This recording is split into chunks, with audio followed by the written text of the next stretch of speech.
Many thanks.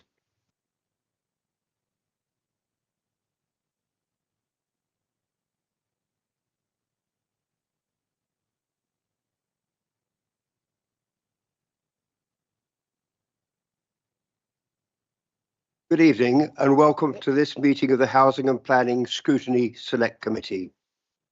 For the benefit of those watching on our YouTube channel, members of the committee are present in the chamber and those members will be voting on proposals this evening.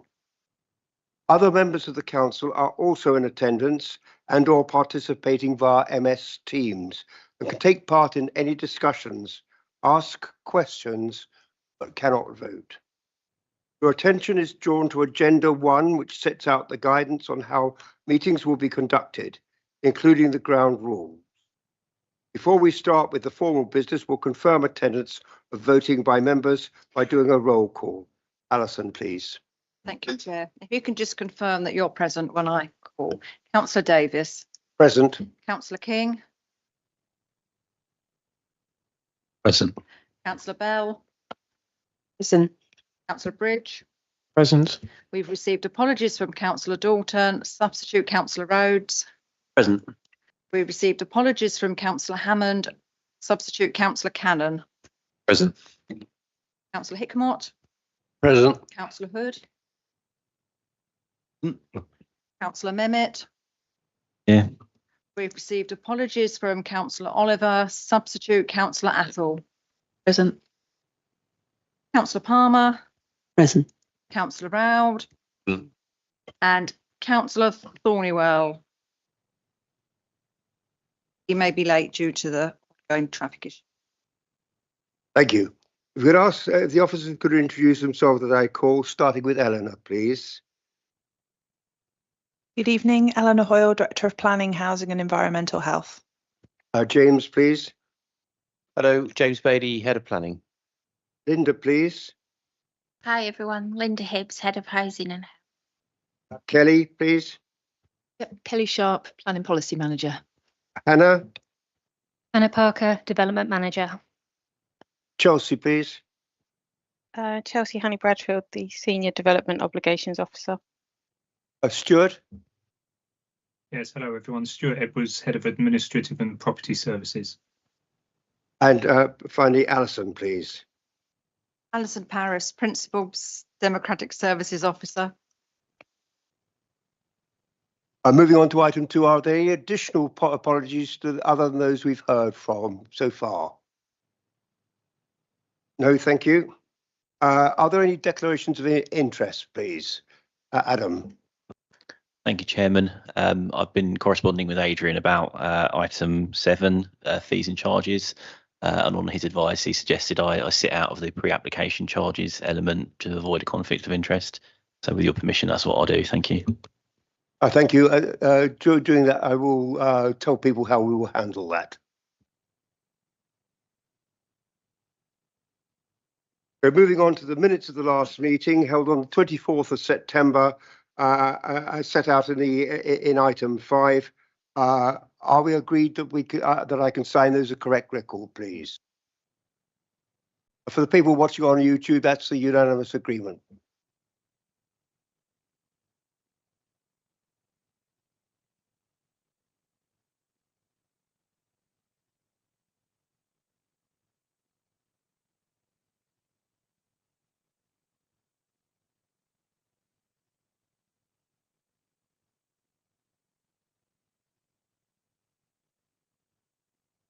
Right, we have no officer to introduce item 6, the KPIs.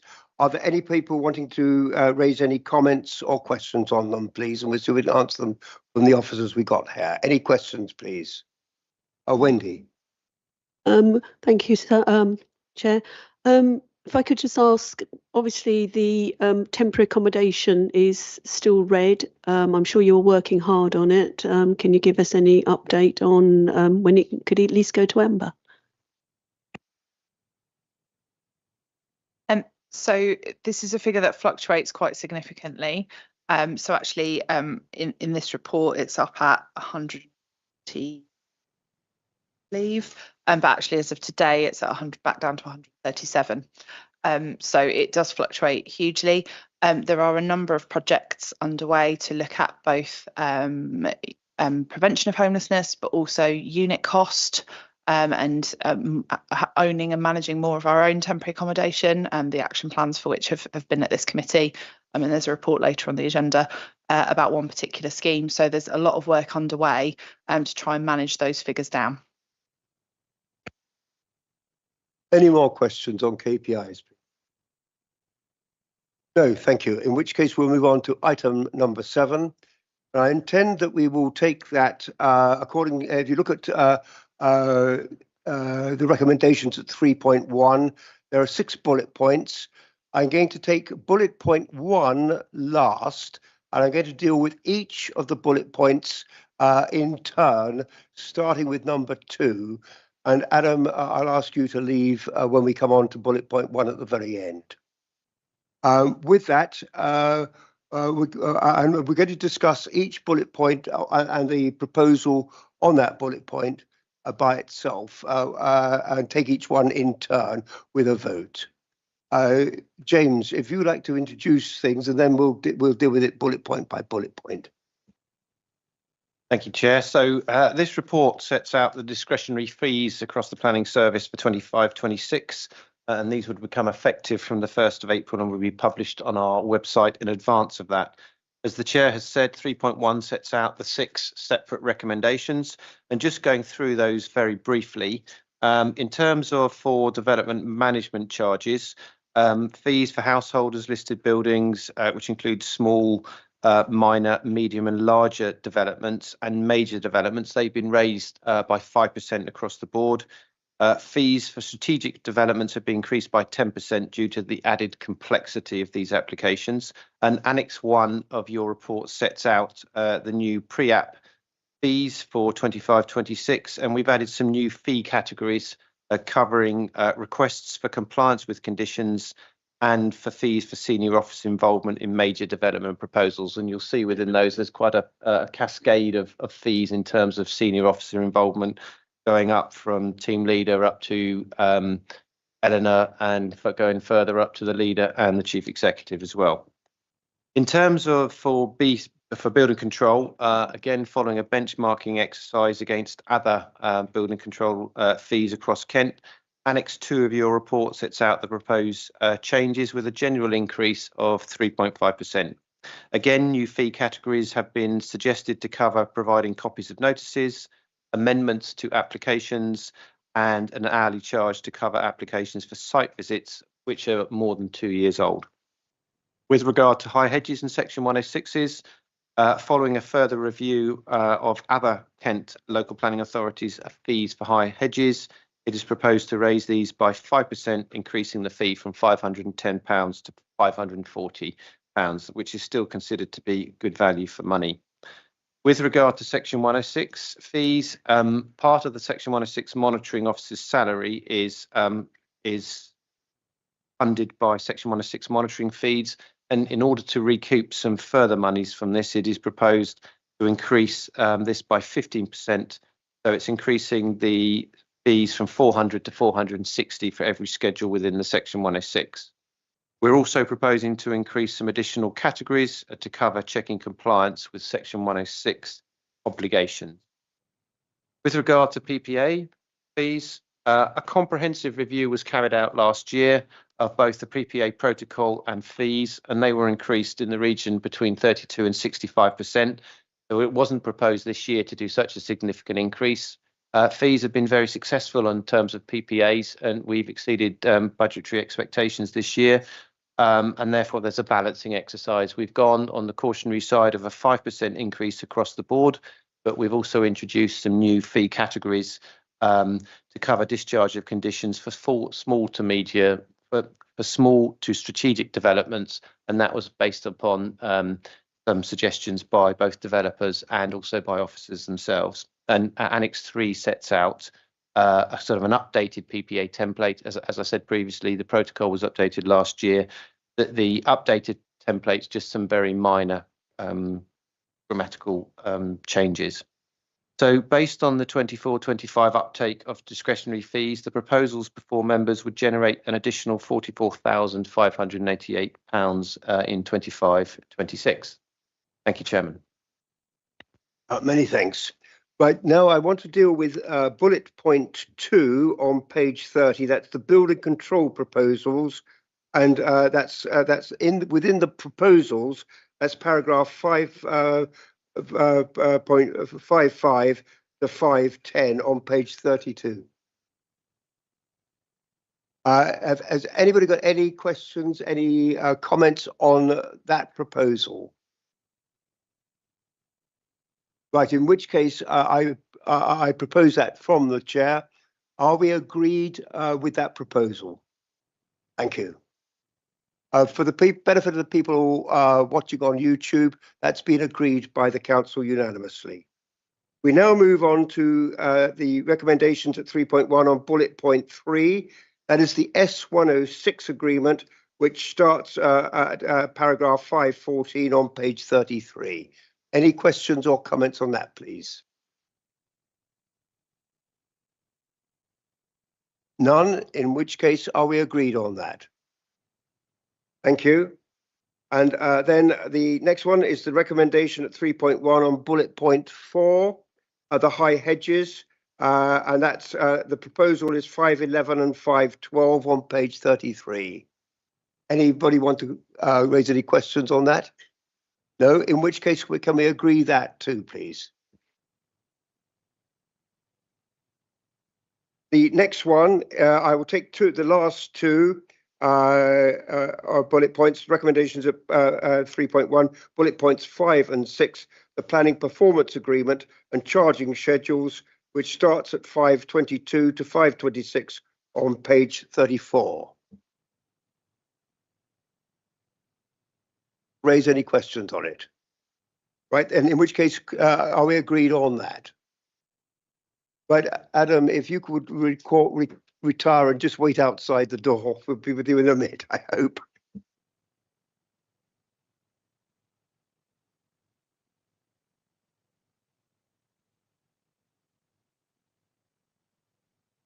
In which case we are now going back to bullet point 1, the pre-application charges at paragraph 5.1 to 5.4. Any? Yes, please, Dennis. Yeah, I've got a couple of questions for clarification. I mean, I'm generally happy that we are starting to charge for senior officer time for major strategic development proposals, because I don't think officers should be attending at the public expense. Does this prevent, or will we be working a system which prevents requests from developers for informal catch-ups with senior officers for site meetings, etc.? Otherwise, there'll be potentially a workaround. Please, James. Well, the fees do include, in terms of their options around site visits and attendance at site visits and responses. So the fees do include those options within it already. So if we do get a request from that, then we will be taking a developer, because it's officer time in terms of commitments and priorities. We'll be making sure that we sort of claw back that officer time through the pre-application fee charges. Come back, Dennis. Yeah, just one more. In reading the documentation, it's a bit technical, so I'll bow to you on that one. But it did seem that where we are, we're talking about 1 to 4 dwellings, and the price range for those. It does seem a single dwelling, potentially you could be paying in excess of 2 times the cost for just making a planning application. Is that correct? Our categories for, sorry, Chair, is that right to respond?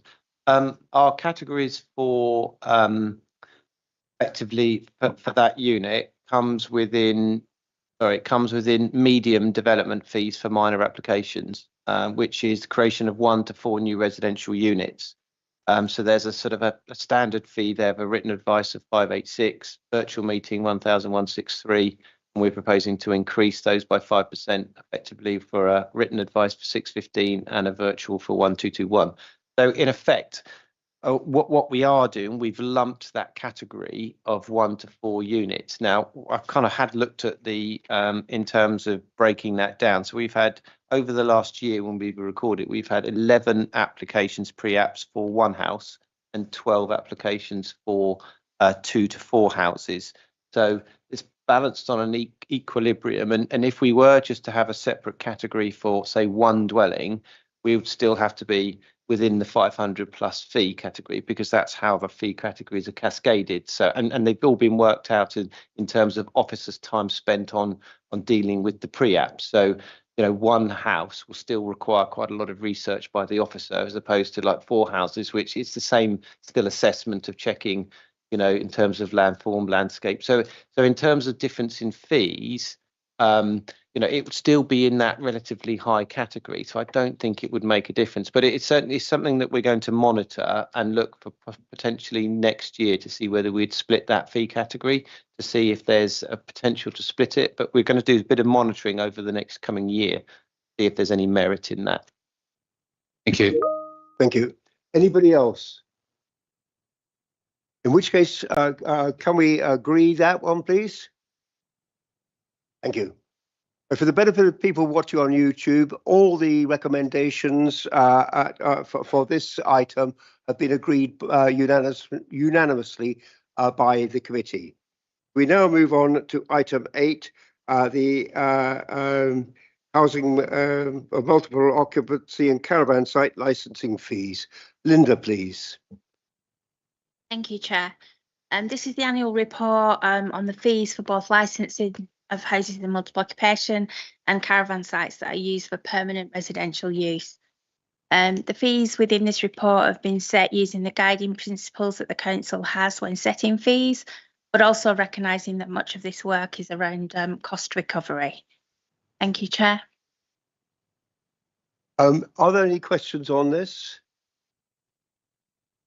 Adam, please. Thank you, Chair. I was just wondering, some of the council discretionary services were in competition with, say, building control, for example. They're private building control companies, but I wondered in respect of HMO licensing and caravan site licensing, are we actually in competition with anyone to the point where we have to kind of be careful with the fees that we charge or kind of risk losing that income? And secondly, it seems to be a kind of a flat rate for you know, per HMO, but obviously I think, as I understand it, it starts at 5 people and a HMO require a license from us, but in theory a HMO could be, you know, 10, 12 people. So are we kind of happy, I guess, charging a flat rate for that regardless of the size? Is there more work for officers on, say, a larger HMO licensing application? And I guess the same as well for caravan sites. Obviously they can vary quite considerably in size. So I just guess I was sort of curious as to, are we happy that these fees reflect in all instances, regardless of the scale, the kind of level of work involved? Thank you. Linda, yes, please. First of all, in relation to competition, we're not in competition with anybody. It's only the local housing authority that can do these functions. With regard to the prices charged for, the fees charged for HMOs, in the main, our HMOs in Tunbridge and Marlin tend to be around 6 to 8 people, I would have thought on average. The larger HMOs we don't tend to get within Tunbridge and Marlin. And the same for caravan sites that we have to license. Again, they're probably all of a similar size. We're not getting the extremes that maybe other local authorities would be. I've got no more speakers, so could we go to the recommendation, paragraph 3 on page 81, the proposed fees for licensing of HMOs and caravan sites for permanent residential use, as detailed in the report, be approved and recommended to Cabinet, and the proposed fees be implemented from the 1st of April 2025. Are we agreed? Thank you very much.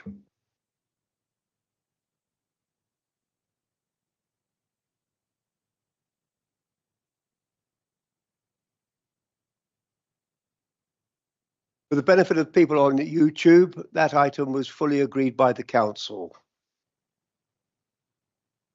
We now move on to item number 9, the local engagement strategy and estimated local plan budget. The And can I hand over to Anna for that, please? Great. Items here to go over. The first one is the engagement strategy. I'm not planning on going into too much detail in regards to that. Hopefully the strategy speaks for itself.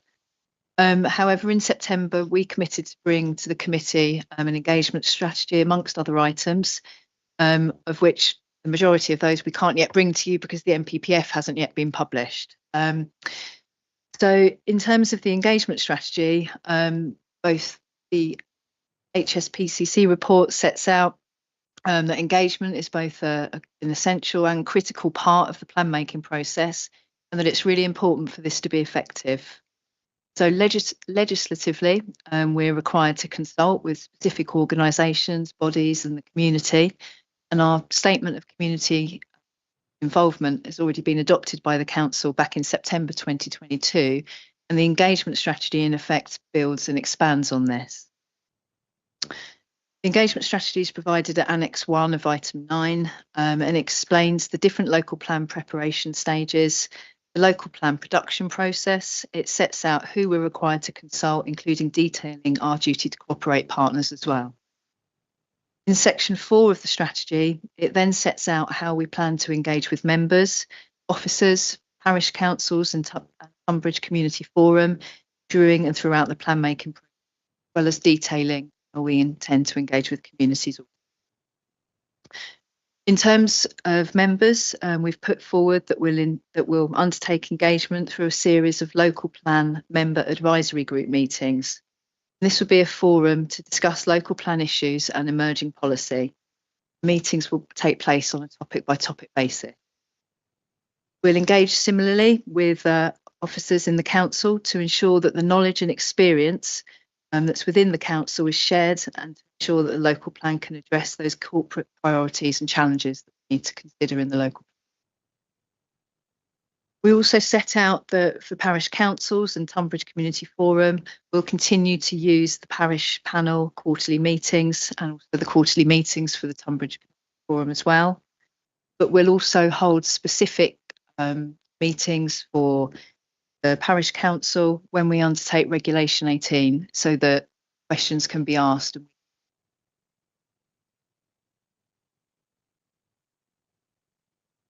In relation to member, parish and officer engagement, we've provided further detail set out at Annex 2, and we've provided a draft programme for that engagement and also information in terms of how the meetings can take place. We have set this out separately, given that plans can change, and obviously they're a lot more detailed than the high-level strategy itself.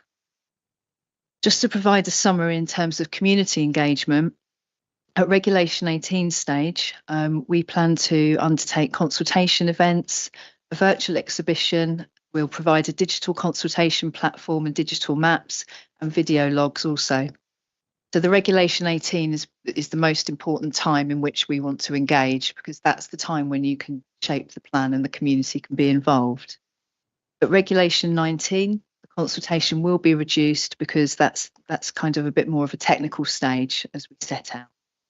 So that's the point where people need to answer whether our plan's prepared, justified, effective and consistent with national policy. Thank you, Kelly. I've only got Mike at the moment. Mike, do you want to come on to start with, or at the end, or? Happy to come in now, Chairman. That's excellent, thanks. During the process of the last plan that was suspended, a lot of members felt that we hadn't been properly engaged with in the development of that plan, and those concerns went to the officers. And I want to thank them personally for the effort they put in developing this engagement strategy, and also the commitment to the future they're going to make running these engagement sessions. So thank you very much. I think it's a brilliant step forward. I think within the parish and public engagement, there's a lot more use of online and digital, which I think is a good thing. We can actually use technology to get a much greater spread, a much greater wealth of answers. So thank you very much. Thank you. Lee. Tiny question. And sorry, I probably should know the answer to the first question. At parish council meetings, are all members of the public allowed to attend? Okay, so when we bring this to the community forum, we'll have to change that meeting slightly because at the moment it's a closed group. So it will be fine if we just say for that night or whatever, where we're talking about the local plan, that we'll invite anyone to come along. Yeah. Kelly, can you pick that point up, please? Or James? Yeah, I can. I think it would still be okay for it to be a public meeting, because I think what we would do is we would provide an update in terms of where we are on the local plan, and it would be quite a general meeting in terms of what we're doing, where we're going next. I think it would be fine for the public.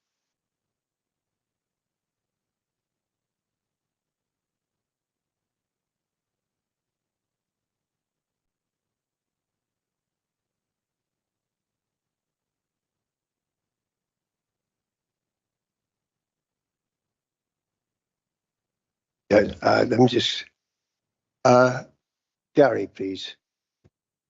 Thank you, Chair. When we had the previous consultation, I went onto the website and I found it very hard to navigate, very confusing, and I found a number of the documents difficult to use, particularly trying to work out where some of the sites were actually located, and I had to keep cross-referencing between two documents to try and work that out. So I was pleased to see in the document here in the strategy that the consultation documents will be clear and concise and avoid unnecessary jargon. So I think that's an encouraging start.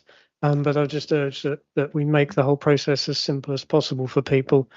I'm pleased that the Tunbridge Community Forum will be engaged because, as you know, we don't have a parish council.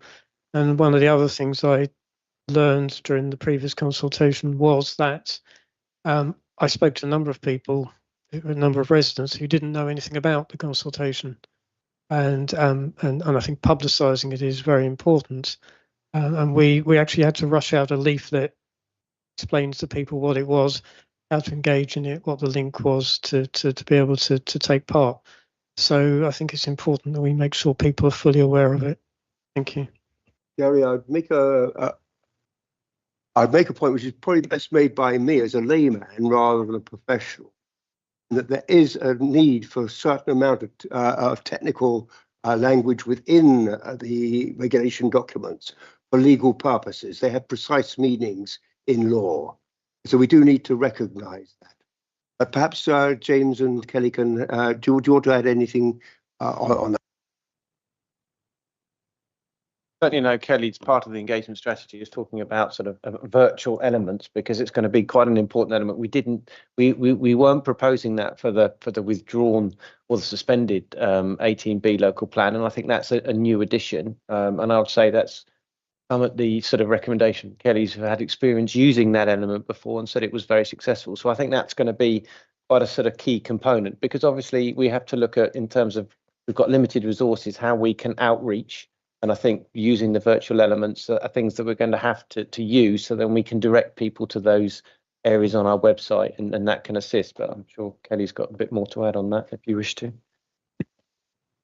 Covered it, I think, James. But we do hope the tools that we use will mean that it's easy for people to respond. It's easy for people to find the documents that they want, just on the basis previously about rights being within ability of, but this time is within the plan itself.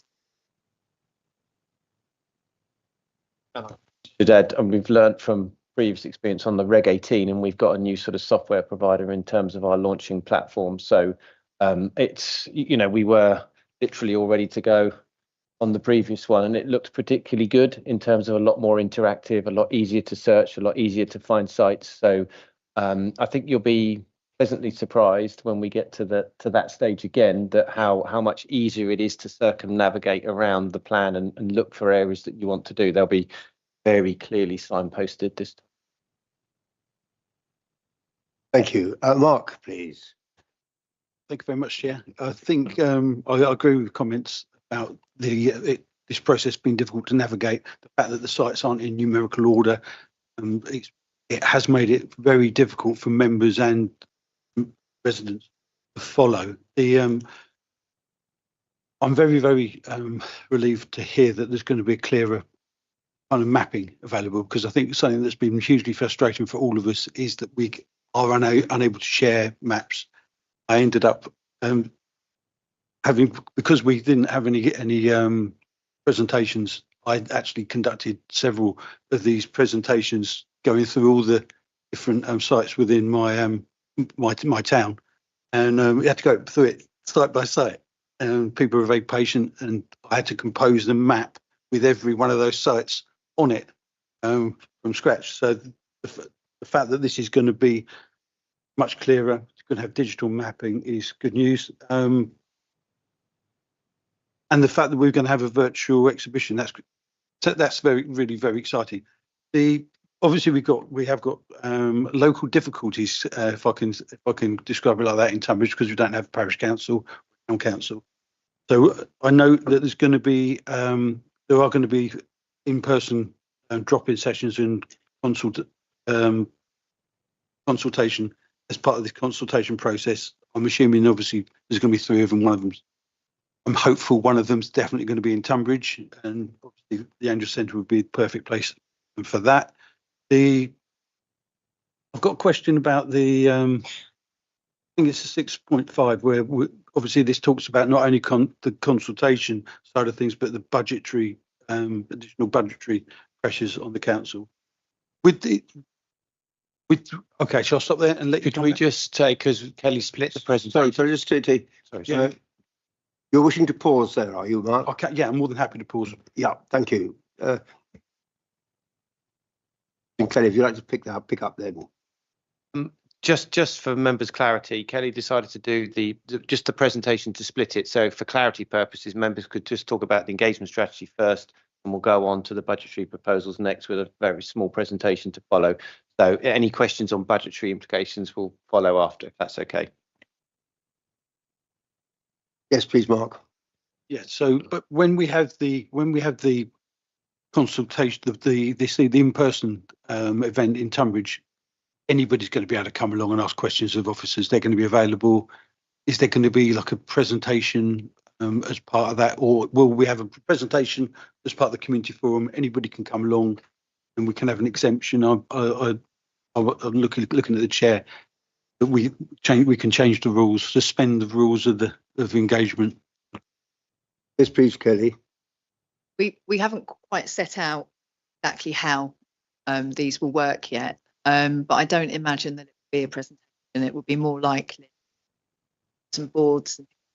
Those boards, if we do a virtual exhibition, it will probably mirror that virtual exhibition, so you can come in person, talk to an officer if you've got questions, etc. And it'll kind of be a face-to-face event, but there won't be any presentations as such to members of the public. In terms of the locations as to where these will take place, that hasn't been yet, but we'll look at that, obviously. So, but that's still to be looked at. We haven't included the exact details in the engagement strategy, but we've come to the strategy. I'd suggest, Mark, that this is where your involvement on a one-to-one with Kelly at a later stage would be beneficial. Mark? Rob, please. Hi, yes, just hopefully a straightforward question under 418, under the Regulation 18 consultation of parish councils. Those geographical areas you refer to, will that roughly align with the area planning committees? We haven't yet looked at how that will look and be set out, but it's something that we'll look at moving forward. David, please. First of all, can I apologise for being late? That's fully understood, and we did delay almost until you arrived. I thought this was unless you've got any declarations of interest or anything like that. Yeah, I've got no declarations of interest. I thought this was a well-written report. I'm pleased to hear what's been said, and what Mark Hood said. One of the problems before was the clarity of the plans, that they weren't very clear in sort of blacks. They tended to be a bit grey. and I hope we'll address that. I was pleased what's said about the parishes. Obviously, bottom line is in relation to these plans, what the public knows how they're going to be affected near them.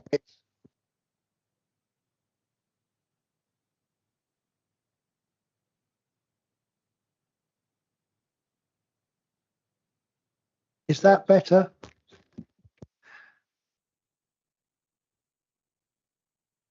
Is that better? Thank you. So it's really important to engage the parish councils, and certainly I think the exhibitions to some extent will need to be in the areas where there's growth proposed. To take an example, it'd be a bit pointless, sorry if the members here, to have one in Stansted where it's unlikely that growth will be proposed even in the local plan. So I think that's going to be important, and engaging the parish councils. And I think it's important to allow the public to look with boards and things, and that covers those people who are how will I put it, digitally challenged. But overall, I read all this and I thought it was an improvement. Thank you. Kelly, James, any comments on it? Fine. Are there any more speakers? Right, well, in which case we go on to the second part of the presentation with James, please. Thank you. So the second part of this report basically provides an interim local plan update. Paragraph 6.2 of the report explains that we've undertaken work to understand the local plan requirements and costs more fully if a revised MPPF is published as per the July 2024 draft. However, given the uncertainty currently, i.e. the MPPF hasn't yet been published, we're unable to confirm the exact work programme at this time because we're not sure what the MPPF is going to definitely say, and also therefore the associated costs that go alongside that. So moving forward, we plan to bring that to you in an extraordinary meeting in February, where we will look at those costs and we'll look at the local plan requirements and timelines, etc., and also bring to you a local development scheme too, setting out the timetable. However, the purpose of us talking now in the report is that we would like members to note that should the MPPF be published as per the July 2024 draft, then an increase to the allocation of funds to the local plan reserve is most likely. I think it won't be a shock, but the evidence base will be one of the greatest costs associated with that work, where in many instances work that's already been undertaken will need to be updated. And we also set out that we also need to undertake additional work, for example, looking at landscape studies, etc., and associated with, they're big pieces of work and there will be costs associated with those. At 6.9 of the report, we set out that we would like members to note that a report will be taken to the General Purposes Committee in January, and that would be to request a moderate boost in staff resources to help us deliver the new local plan within the timescales provided by government. But that's a separate budget, it's not associated to the local plan budget. At section 7 of the report, under the financial and value for money considerations, table 1 provides the local plan budget dating back to 2020/2021 up to the year 2023/2024. And table 2 shows that the balance in the reserve following a top-up contribution of 425,000 provides a starting balance for this financial year of 827,000. Now, between now and the end of this financial year, it's going to be critical for us to progress certain work streams in order to meet that December 26 timeline for submissions. Therefore, the work that we progress at the moment will use that existing budget. Also, just to note that a report has been taken to the Finance, Regeneration and Property Scrutiny Committee, which sets out the Council's medium-term financial strategy, and this provides an annual increase from 80k a year to £160,000 a year. However, given the work that's required, it's likely that additional funds will be needed beyond this, And again, we'll present that next year once there's more certainty going on from the NPPF publication. Thank you. Thank you. Any questions or comments, please?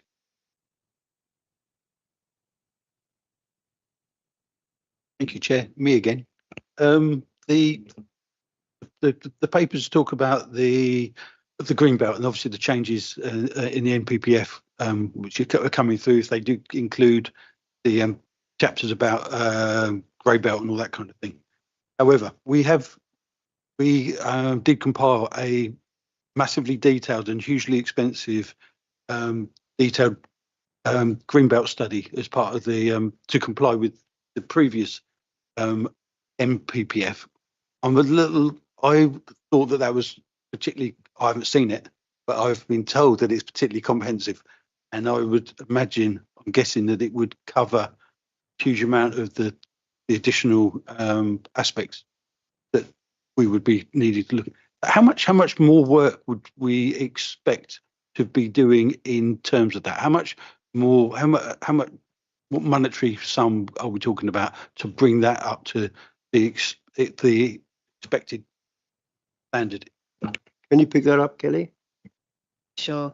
Yep. I think it's fair to say that, quite a lot of work has been undertaken in relation to the green belt already. However, national policy is changing the way that we're going to be looking at green belt. So although that work that's already been produced can be used, we need to take it that step further to address national policy, for example, the grey belt, etc. In terms of how much that's going to cost, I'm not sure right now. It firstly depends on what the government confirm in terms of how we're going to be addressing green belt and grey belt. It depends on the methodology that they may put forward that will support that policy change when they put that forward. But I think we will know more early next year in terms of how much that will cost. We do need to go out to consultants now, this month, basically. So hopefully by the time we meet next, we'll have a figure in terms of how much that work will be. But I can't confirm at the moment. It would be very much finger in the air for me if I were to, and I wouldn't want to be too incorrect. Thank you, Kelly. Mike, please. Thank you very much, Chairman. Those with a better grasp of finances than I have are probably quite concerned about the escalation of costs for this local plan. But my thoughts are the risks to our borough and our community of not having a local plan in place outweigh any financial considerations. And I know every penny is closely scrutinised before it's spent. Thank you. Are there any more comments at all, David? Yes. Do we anticipate then when the new planning policy guidance is issued, there's going to be potentially a delay while a raft of supporting documents are promised and appear at a later date? But I seem to recall that's happened in the past, and that then puts a spanner in the works. Is that, am I right in thinking that? One of the things we're doing, David, is to put in an extraordinary HPSSC to deal with this as quickly as we can. So we're working to minimise the amount of time we have to spend dealing with it formally in committee. Kelly, please. I think we've seen how long it takes sometimes for national policy and guidance, but the government have been quite firm in terms of when we have to submit a plan by. So I don't think at the moment we're able to wait, and if we do wait, then I think the government would need to extend that timeline. So I'm hoping that we do have the answers either later this month or certainly early in the new year in order to progress. If we don't have it then it's going to be very difficult to obtain all of the evidence and deliver a local plan within that 2-year time. James. And just to add to that, obviously in February we'll be having our LDS coming back to members, so that will set out the time frame for delivery of the local plan up to submission documents. So in February, we have to map that out to make sure that we can deliver the plan by that December 26 time frame. So you'll have that in February to see what that's going to be or look like. You want to say any more, David? Thank you very much. Anybody else want to add or ask any more questions? No, in which case we'll go to the recommendations on page. I'm sorry, Paul, I couldn't see you behind there. Yeah, I was late as well, thanks to the nice bit of roadworks that we got at the entrance there. I apologise for that. Just a couple of quickies. We're spending a vast amount of money. The last consultation that we had, most people didn't hear about it and didn't know anything about it at all. So are we going to produce any publications to go through people's letterboxes? That's the first question. And the second one is, when we come up with our website, whatever it is that we're going to come up with, so we can look things up, is it going to be shown to members before we actually go live? Because I looked up Medways and it took me about a week to find out what I wanted to know. There's so much detail in there. Anybody who can't get to sleep, please read it, because it'll help you get to sleep easily. But it took me a long time to find what I was looking for. Now, that's not the idea of having publications online. The idea is to try and find it as easy as possible. So I would be more comfortable if at least we had a look at it before we actually went live a bit. Thank you. We just covering perhaps a little bit more detail in that question, how much advance notice members are going to get. I think, well, first of all, in terms of your question about writing to people, we've got a consultation database, and anybody can go on that database, and we can make that quite clear on our website between now and moving forward to the local plan consultation. And people can either tick the box to hopefully be emailed so that they're aware that the consultation has taken place, or if we don't have an email address, then we'll write to them. But we would like people to obviously move to emails and electronic, because it will save the council money sending out letters, etc.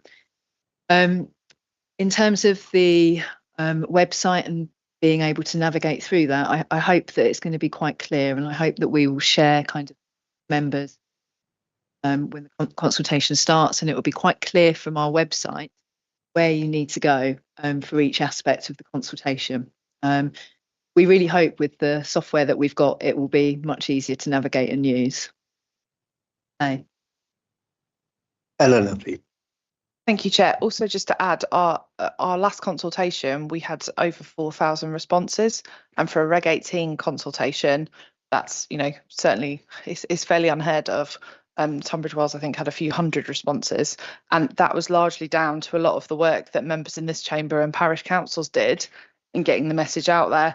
Now, I know how much members want to see that increased even further, and we've got the consultation software in place that hopefully means we can, you know, analyse those responses really quickly. But I think we've set ourselves quite a high bar from our previous Reg 18 that we want to meet and clear next time. But yes, there were pockets of people that didn't know about it, but actually in terms of responses, it was an incredibly high level, unexpectedly high, I think it's fair to say.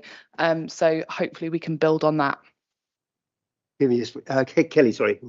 I was just going to tag on the end of Eleanor said then, in terms of, you know, we've got social media as well now, so that does allow us to kind of target specific groups. You can target young people, you can target older people, you can target more of the community through that, through, you know, Instagram, whether it's Facebook or like. So our consultation strategy will include elements of that as well.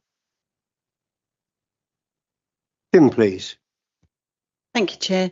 I completely understand what Paul's saying about reaching out to everybody, but the cost of leafleting 58,000 households is just beyond what we can afford.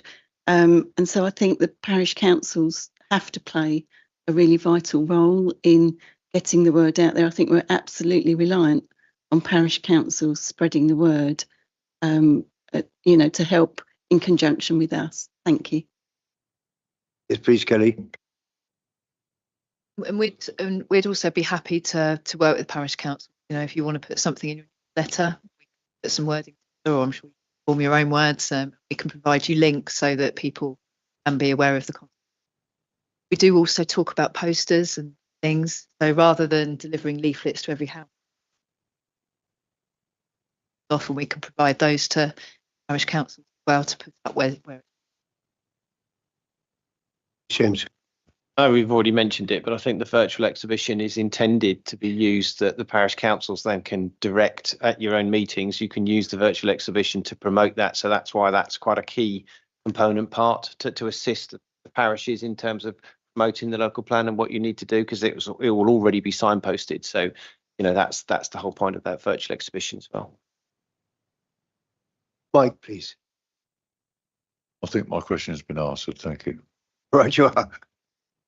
Please. Thank you, Chairman. I'm not a member of your committee. I just wanted to say that in response to what Eleanor was saying, that parish council spent a long time trying to persuade people to make those responses, not just simply to come out, but to actually respond when they're out. Can we have a clear way of having a format, a form prepared by the Borough Council if necessary, where people can make their responses actually at the meeting and they can be collected or whatever and sent back to the borough? We did provide our own the last time round, but there was some concern about the privacy declarations that needed to be on them in order to satisfy the Borough Council's requirements. So can we do something, if official, if that can be done, to make sure that people can respond there and then? Because what we find is people take lots and lots of bits of paper and they take them home and maybe read them when they get home, but then they don't actually respond. Whereas if you ask people to sit down and do it there and then, they're very pleased to do it, especially if you give them a cup of tea and a biscuit while they're doing it. Eleanor, please. Yes, thank you, Chair. Couldn't agree more on a cup of tea and a biscuit. I think you can get a lot done when you put those things in place. One thing we really have to be conscious of is that December 2026 deadline is looming all of the time. So obviously, where there are issues with digital access, we will make sure that there is an option available for people to do something hard copy. However, we need to do everything we can working with parishes and other groups to make sure that as many people as possible are using the online consultation software to complete their responses. The reason being that allows us to use the analytics that are part of that system to ensure we're collating those responses, looking at themes, all of those things as quickly as possible and reporting them back to members. Otherwise, we will not meet our December 2026 timeline. So I think it's a really important point, Trudy, and perhaps something that we could start to get in touch with parishes about sooner rather than later, to talk about the type of tools that we'll be using, for them to have a think about how that might work in their individual circumstances, and how we might be able to support with some of that for particular meetings. Anything we can do to help people fill in at the time, you're absolutely right. But if we can avoid lots and lots of hard copy responses that have to be inputted, then we really do need to try and do as much of that streamlining as we possibly can, working in partnership. Can I just get Kelly? Kelly, James, do you want to speak first? I was just going to say that every hard copy response that we receive, we have staff who will need to input that into the system. If we receive 100, then that could take an officer 2 weeks to put that in, 2 weeks to then that working on. So we're really going to really help move forward quicker. And also it means that when you do respond, you'll answer a specific question, and that response will go to that question, and it won't be lost somewhere in the reading it. That answer 6, or is it an answer to? So it really helps us. James? I mean, obviously, we did a lot of work prepping for our currently suspended 18B, and obviously, in terms of the product that we've got in terms of the launching platform, is very much geared to making it very easy to answer the questions there and then. So it's predicated on the basis of phone technology.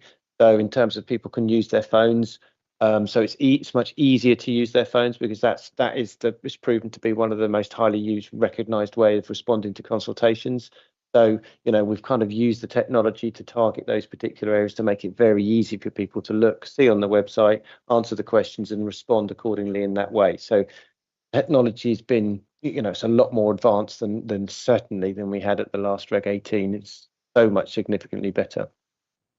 Do you want to go back? Just very briefly, one of the things that we did that proved quite effective was to have people actually sitting in the room with laptops to facilitate other people answering the questions. But I would emphasise what everybody else said. If the document itself is easier to navigate, that will solve a lot of the problems. Please. Yeah, sort of along those lines. I haven't been back up to the castle to check, but can we just really make sure that all the PCs that are available for public use are working? Because the ones up at the castle weren't for a long time. I'm not sure if they're back or not. I'm sorry to be Tunbridgey. I'm hoping that there are other places across the borough where there are where there's people able to access computers. And if so, can we just make sure there's a real push for them all to be available? That question for the moment and go to Wendy, please. I was basically going to ask, would it be acceptable if the parish is scanned in hard copy documents? Would that be acceptable to going on? I think with those two questions, if you could deal with those now, please. In terms of scanned copies, I think that would have the same issue because we'd still want to analyse the responses that are received. We would still have to put the the writing kind of in the right place. So I'm not sure that would help matters. PC, Yeah, that's, for Tunbridge Castle and for Kings Hill, we will pick that up with customer services. But obviously there are probably other partners that we can talk to, some community organisations across the borough to make sure that their resources are all ready and raring to go when the consultation's live. Mark. Very much, Chair. Yeah, I'd just like to say that the landing page for the local plan on our website is pretty good. It takes you through all the information. It's superb. I don't believe we're able to contact council taxpayers directly using their emails. That's not allowed. But what we can do, obviously, we've got a 4-person strong public relations team, and I think we're going to by the time we get to this, hopefully we're going to have we've got a lot of digital notice boards coming. So if we can use those sort of things and QR codes, if parish councils have events, they've got a QR code. So almost everybody's got a smartphone now. Just scan the QR code, and that will take you straight to where we want them to go. Most people, apart from our cabinet member for planning, have a smartphone. Famously, he doesn't. So I think there's a lot that is being done and can be done. QR codes, everybody's using them. They're great. Thank you very much. Any more questions? Oh, in which case, if we could go to the recommendations on page 88, paragraph 3, we're asked to recommend to Cabinet the approval of the local plan engagement and consultation strategy. Secondly, to endorse the engagement programme set out in Annex 2, and to note the updates provided in relation to the local plan, including likely increases in annual allocation for the local plan reserve that will be required to progress a local plan under the revised MPPF. Can we do that? But are there any objections to that? In which case we're agreed. Thank you very much. And for those who didn't hear it on YouTube, that was unanimously agreed by the committee. We're now going to move on to item 10, the tree protocol, and this time it is for you, Hannah. Just before we go, is there anything more for Kelly to do tonight? Right, you are. Okay, then, Hannah, if you'd like to... Thank you, Chairman. So following on from the adoption of the Tree Preservation Protocol and Enforcement Tree Protocol in May this year, members had expressed concern that the measures proposed to address the backlog were insufficient to make a significant improvement in a timely manner, and you requested an update report every 6 months. The previous report suggested that 1 TPO case a week would be progressed. This target hasn't been met. Members requested an alternative measures to be presented as part of the minutes of the previous agenda. both of the reports, this one and the one in May, did identify current workload pressures. This report has outlined 3 options for you to consider. Option A is would require additional funding, which would need to be identified. So to quickly summarise each option. So option A is to seek a consultant to work on the backlog of TPO cases. The figures in the report are 58, but the updated figure today is 60. The consultant would be required to review the cases in line with the tree protocol.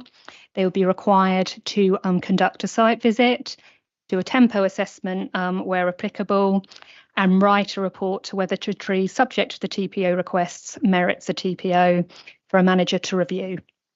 They would also be required to submit a draft map which identifies the TPO, the tree which is subject to the TPO alongside a delegated report. We have looked at how long this process would take, and we'd estimate that each case would take approximately 4 hours to complete. Some would be longer, some would be shorter. And following some research, we've identified a cost of about £125 an hour, which is £500 per request on average. Based on the figures in the report, this would be a total of 29,000, added to 1,000 if we were taking the extra 2 cases identified in the current list. Option B would be to continue to attempt to reduce the TPO backlog within the existing resource, the way we have been doing in the previous 6 months. The landscape officer would continue to aim to reduce the backlog just by the means we've employed so far today. And option C is wait for the outcome of the review of the casework and capacity of the landscape officer as part of the planning fees review. This review will help establish more accurately the costs and inputs required. So members, today you're asked to consider the 3 options put in front of you. Thank you. Please. Thank you, Chair. In reading this, it seems to me that option A is the way forward, but the reason I say that is because there is a backlog. It needs to be dealt with, but we don't yet know what the underlying ongoing workload is. So it seems to me that we should get on top of this work, but really with option C in the background carrying on, so that we do understand what the long-term demands are of the role. So it's something we need to address, but we don't actually need to address it, in my opinion, quite as in terms of a staffing requirement until such time as we know what the ongoing demand of this role will be, given what the TPO demand will be on an ongoing basis. So that would be what I would propose. Thank you.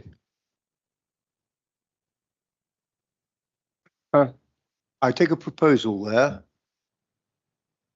Option A. I'll just have a little bit more discussion first. Mark. Thank you very much, Chair.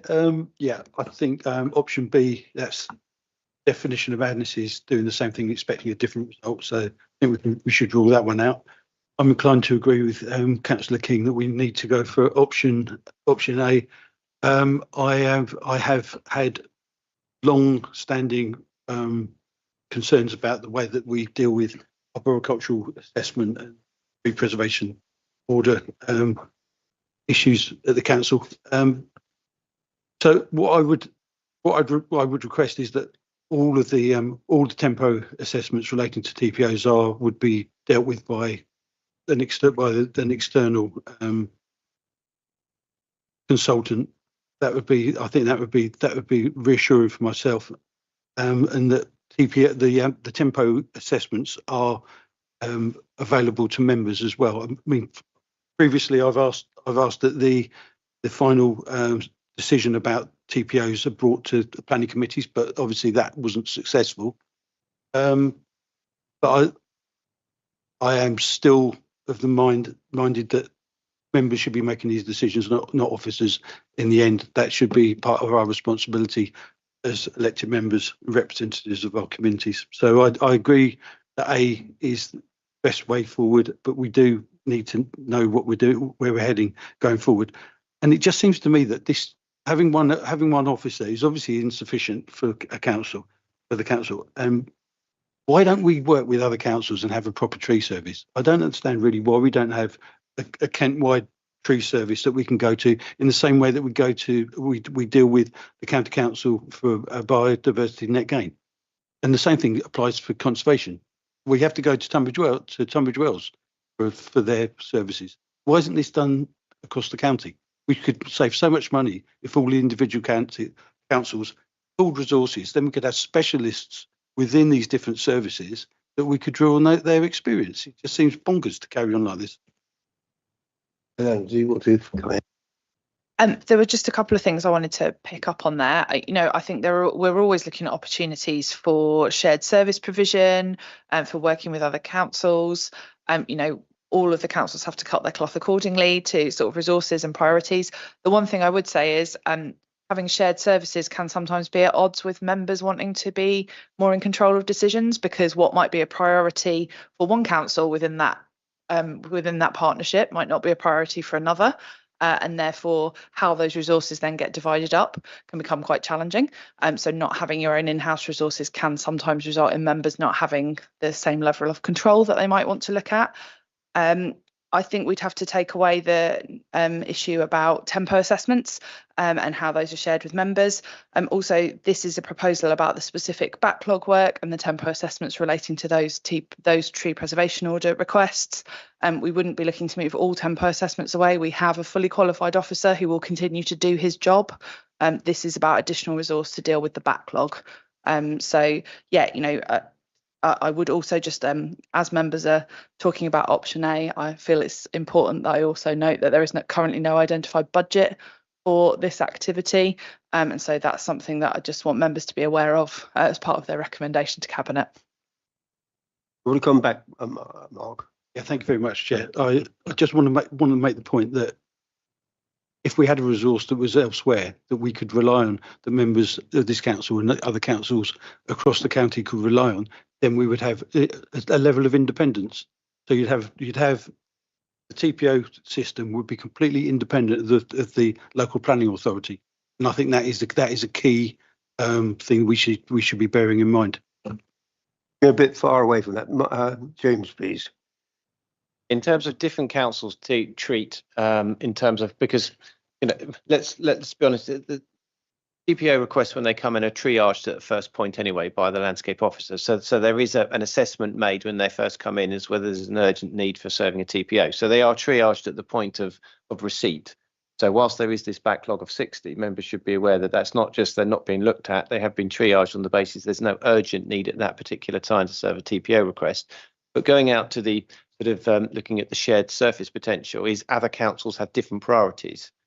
So this council may, as Eleanor always said, may have a priority on TPO requests. Other councils will say, actually, that's not a priority, and they may list be significantly bigger, and then you lose that ability to control where you're going to put your priorities if you go to an external service. That's effectively what Eleanor was saying. So there are some quite significant risks in terms of where you decide to put your priorities on TPOs. I certainly know at other councils I've worked out, they haven't put the priority on TPO requests. They've triaged them and then let them work as a normal day working, same as an option B option scenario here. So there is that different level of priority that you have to deal with if you were even looking at a shared surface element. Thank you, James. David, have I missed you, or have you just put your hand up? I'll come back to you in just a minute then. Mike, please. Thank you, Chairman. I thought I hadn't waved high enough. Trees and tree protection are very important, and I'm pleased to see members leaning towards option A.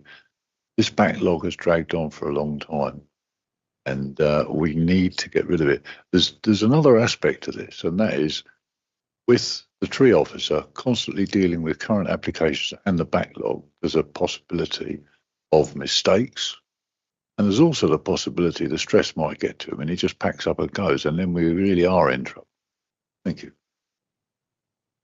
Thanks, Mike. Adam. Thank you, Chair. I agree with what's been said. I mean, I'll go for option A. I think that's probably the most sensible one tonight. But my worry is that it's a sort of temporary sticking plaster kind of solution. And if we find ourselves with a big backlog this time next year, we won't really have solved anything permanently. I think we do need to solve it permanently, because I think, the functions of the tree officer are very important, not just the TPOs, but his work commenting on planning applications, ensuring trees are sort of retained and incorporated into development sites. It's all sort of critically important work. So I think he needs to be adequately supported. I think obviously historically, where we've had one tree officer, it's no longer kind of meets the kind of service needs. So I do think we need to kind of look more in the long term, and perhaps that's where option C comes in, sort of maybe in 6 months' time. I am aware some councils do like a job share, so they have a sort of a part-time tree officer who spends some of his time in the planning service doing this, and then some of his time in the sort of parks and gardens and looking after council trees. So I don't know, maybe there's something we could kind of sort of look at there as well. But I think we do need a long-term solution for this, even if there is a cost implication, because I think as a council, not being able to process TPOs in a reasonable time is just not, it's not good. And as Mike says, making mistakes on sort of consultations on tree applications could also seriously affect the way planning applications come forward. So that's my thoughts, Chair. Thank you. Hannah James. See what Councillor Adams said there, on the basis that I think option C is an option that we're going to look at when the government launches in terms of the consultation, the responses on that came as part of the MPPF consultation on the fee response. So we're going to have a look at that very closely, and that reflects in terms of conservation advice as well, tree advice, in terms of urban design advice. So we're going to have to look very carefully in terms of the service as a whole, because you go and look at our adjoining authorities in terms of Tunbridge Wells, their makeup of their development management team is very significant to ours. So you can see their fee increases. They've got urban design, they've got conservation officers, they've got tree officers, far more than we have. So I think that's when we find out what the government intending on the fees, we're going to have to reflect on that and look very carefully as what fees, if we're allowed to set them locally, what fees we would need to set on a cost recovery basis for delivering the service we expect to deliver. So, and that takes into account design advice as well, conservation advice, tree advice. So that's going to have to be a comprehensive review when that consultation response comes out and we know what's happening. So I do agree. Can I just quickly add as well that for example, if you look at the workload of notification work for trees and conservation areas, that is low. That's because he's actually on top of that workload and he's processing it and can manage to keep up. So like if we can get the TPOs down and he's just doing them when they come in, I do have confidence that we should be able to keep on top of it. Thank you. Mark, please. Chairman, thanks. I'm subbing tonight, but I'll just pick up what Eleanor said, and I have it on good authority that we haven't got £29,000. So something will give in the future, Chairman, and when it does, no one here must moan about it. Thank you very much. I think members have said it already, and I support getting a consultant to clear the backlog. Thanks. So we have a proposal from Dennis to go for option. Sorry.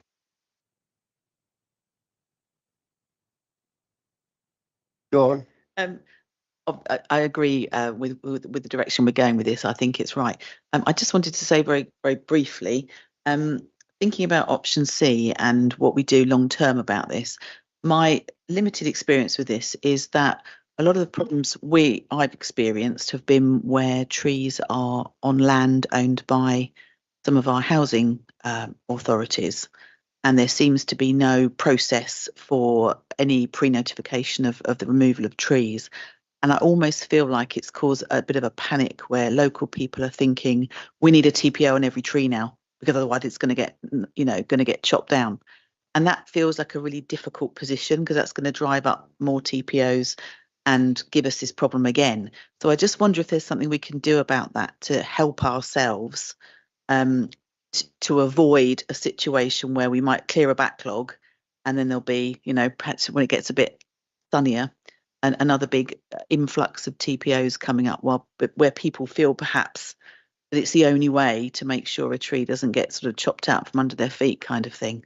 And that's just my limited experience in the last 6 months or so, is that often it's a housing authority land and there doesn't seem to be any governance around whether they can just chop trees down rather than pollard them, whatever you do.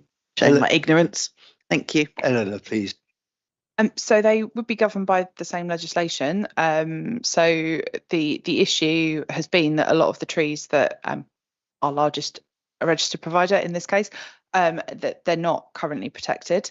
So they are able to look at what they want to do with them. This issue has been raised previously by Councillor Hood, who's had a response to explain that the Clarion currently have informed us that they don't have a proactive programme. They're looking at trees that are causing issues only, and they have offered to do site walkabouts with their contractor, look at particular trees, take up particular issues where councillors have and residents have concerns about, particularly good sets of trees or individual trees that they'd like to make sure are being looked after, so that Clarion can go through those.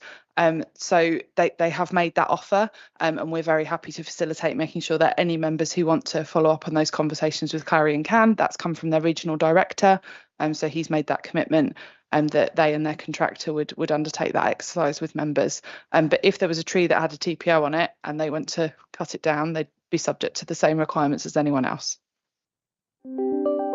Very quickly, Chair, the Clarion are going to be taking down I think 4 or 5 oak trees in Truro Walk. This is part of it because of the failure of this process. I've got lots and lots of TPO applications that won't be prioritised next to Clarion properties because there's deemed to be no immediate threat. This is the problem. They won't get processed unless we put this additional resource in. So that's why I'm so supportive of option A. Thank you. Option A deals with the current backlog. It doesn't deal with the proactive element that you're effectively talking about. So just so members are 100% clear, this is a deal with the backlog we've got currently, and not to deal with what Mark is just suggesting there. Dennis. Thank you, Chair. Just quickly, just that my experiences have been in the opposite direction. When residents have contacted me, it's normally because trees have been large and overbearing. And I found it almost impossible to get Clarion to do anything about them. So it does work two ways. That's all I'm saying. Thank you. Right, are there any more tonight on this? Right, in which case I have a proposal from Dennis on to accept option A. Can I have a seconder, please? Roger. Are there any dissenters on that? In which case, can you just say a firm agreed, please? Thank you very much. For those watching on YouTube, option A was selected unanimously by this committee.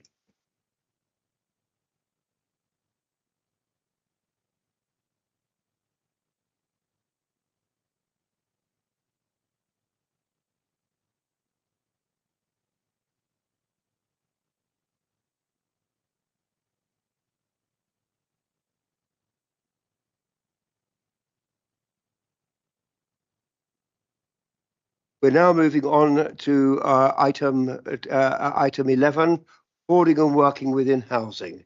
Linda, please. Thank you, Chair.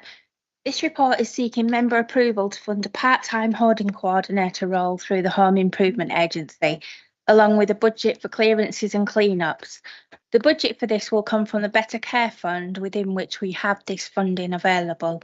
The Better Care Fund was set up with priorities around joining up health and housing, preventing falls, improving people's lives and making people more independent.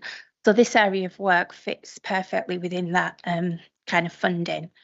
The report provides detail on self-neglect and the Kent and Medway multi-agency policy and procedures to support this area of work.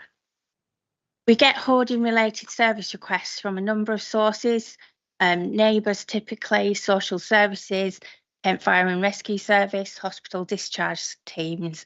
And those requests can often mean a number of teams within the council can be involved, but there's no coordination at the moment or real support for the person involved, which is very often needed.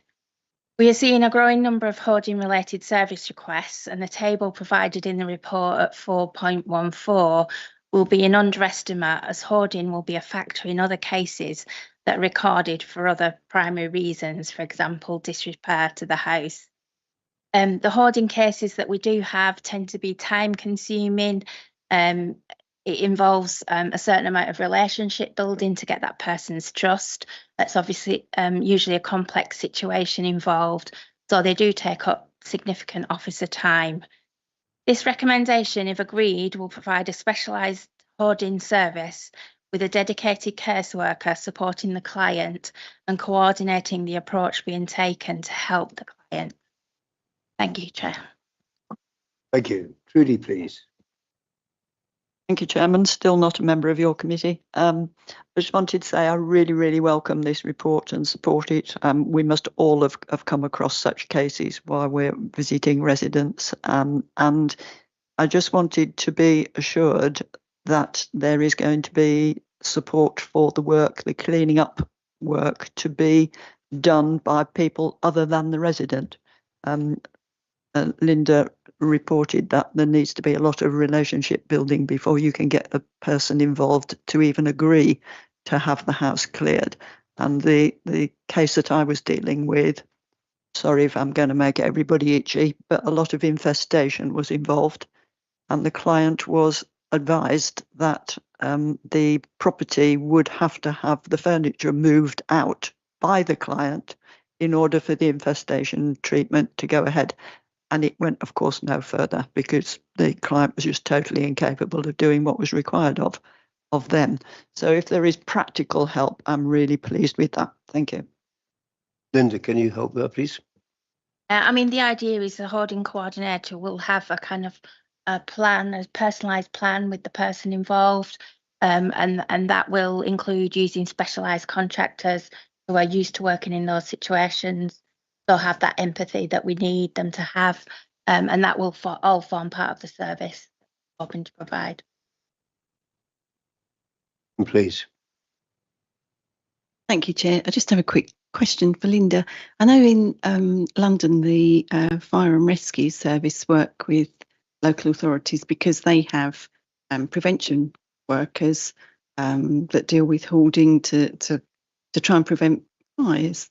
So have we approached Kent Fire and Rescue Service to see if they can help us with this, or is it just something that we're going to do on our own and they'll do their own work as well? Thank you. Yes, please, Linda. Chair, yeah, we're aware that Kent Fire and Rescue have safe and well visits. They have officers, a team of officers doing those. They'll be, they do refer cases to us, and they'll deal with the fire aspects as far as they can. But in terms of the actual clean up and working with the client, that would fall to us. But yeah, we're definitely working together on it. Please. Chairman, thank you. I'm still subbing. Can I just be clear first? This is borough-wide, full stop, is it? Through you, Chairman, to Linda? Yes, borough-wide. Okay, so there is a bit of a crossover sometimes between hoarding, because sometimes hoarding affects the neighbour and their amenity then is decreased from what they could expect to be living in an area of. So is this going to be a softly, gentle approach, Chairman? Or is it going to have some backbone? Because it needs some backbone to be effective. I have a case, residents are affected. It's their amenity. And I have more than once asked about it. And what I get a little bit fed up with is I see other councils go in hard, shall we say, and clear the rubbish from the area that is causing the problem. And yet we don't seem to do that, Chair. Now, there's a bit of a crossover between hoarding and affecting amenity, but I really do feel that we don't go in hard enough sometimes to clear. I think that goes a little bit, a question that somebody mentioned when I was talking about this outside.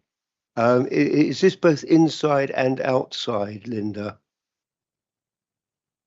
The intention, it will be the property both inside and outside. I mean, there is legislation in relation to hoarding and the impact on neighbouring property. But obviously, we do try and always work with the person first.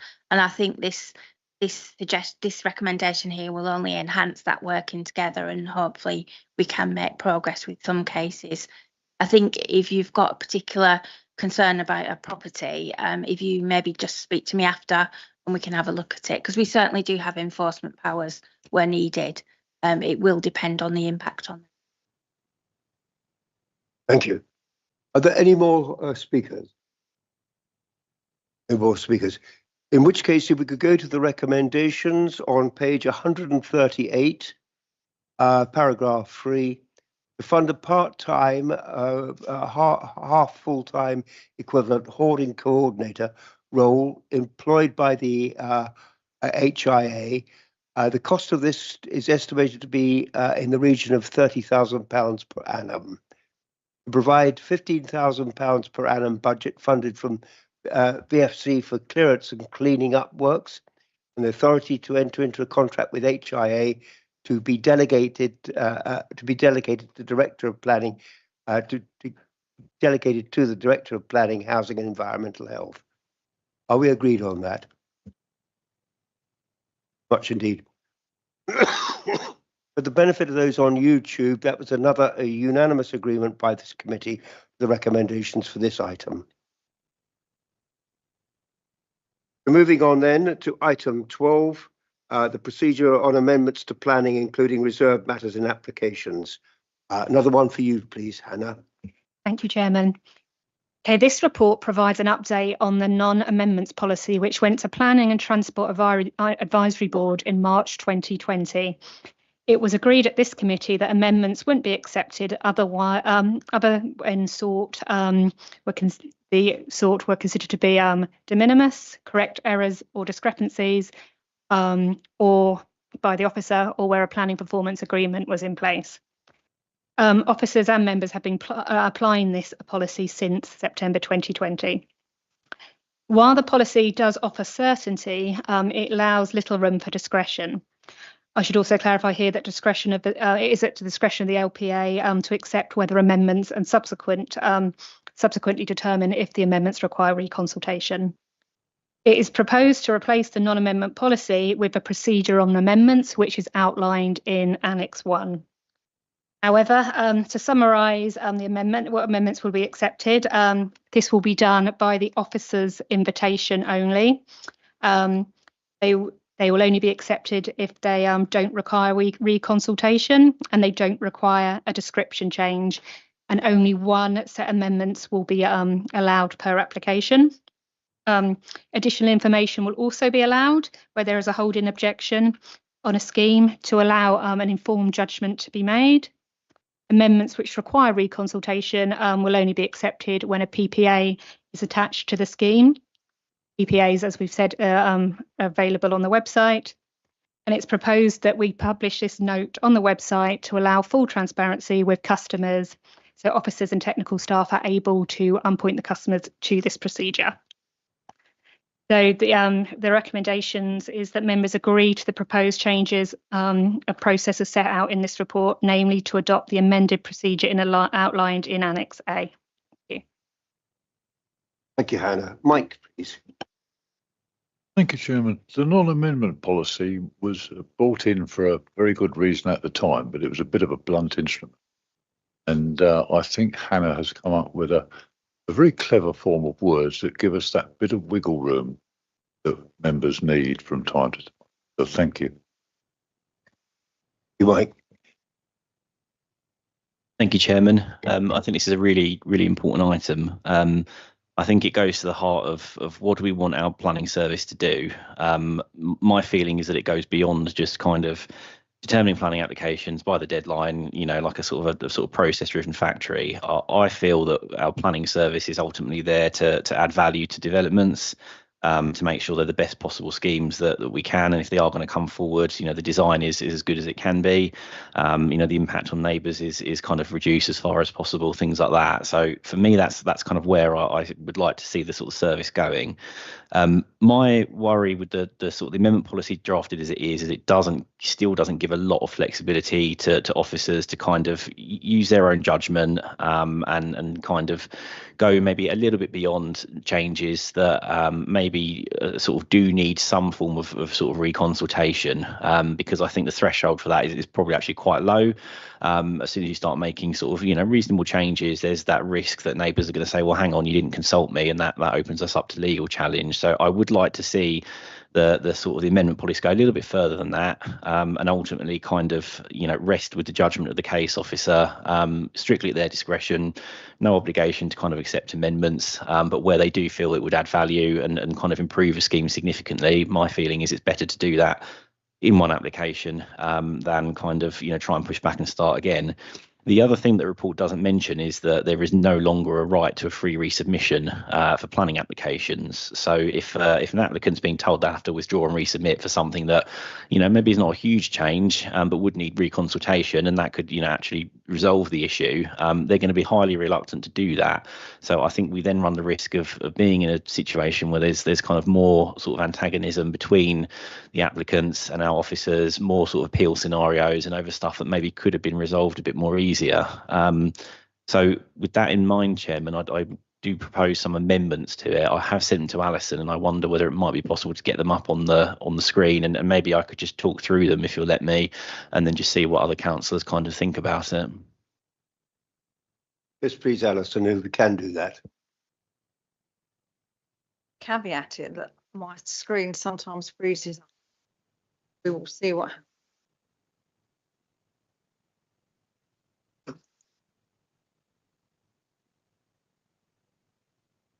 Hey.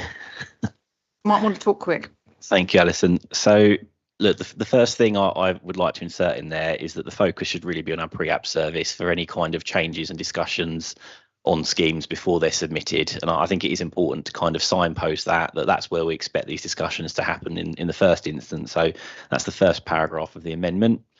The second one is just to emphasise that the council ultimately is not obliged to accept amendments to life planning applications, and again try and empower our officers just to use their discretion and kind of use their judgment to decide whether or not they feel it would sort of help and add value, or if the scheme is rubbish, then they could kind of say no, actually we're not obliged to do that. The third part essentially covers what I've said about kind of adding value, particularly in things like design changes, and leaving that to the discretion of the case officer.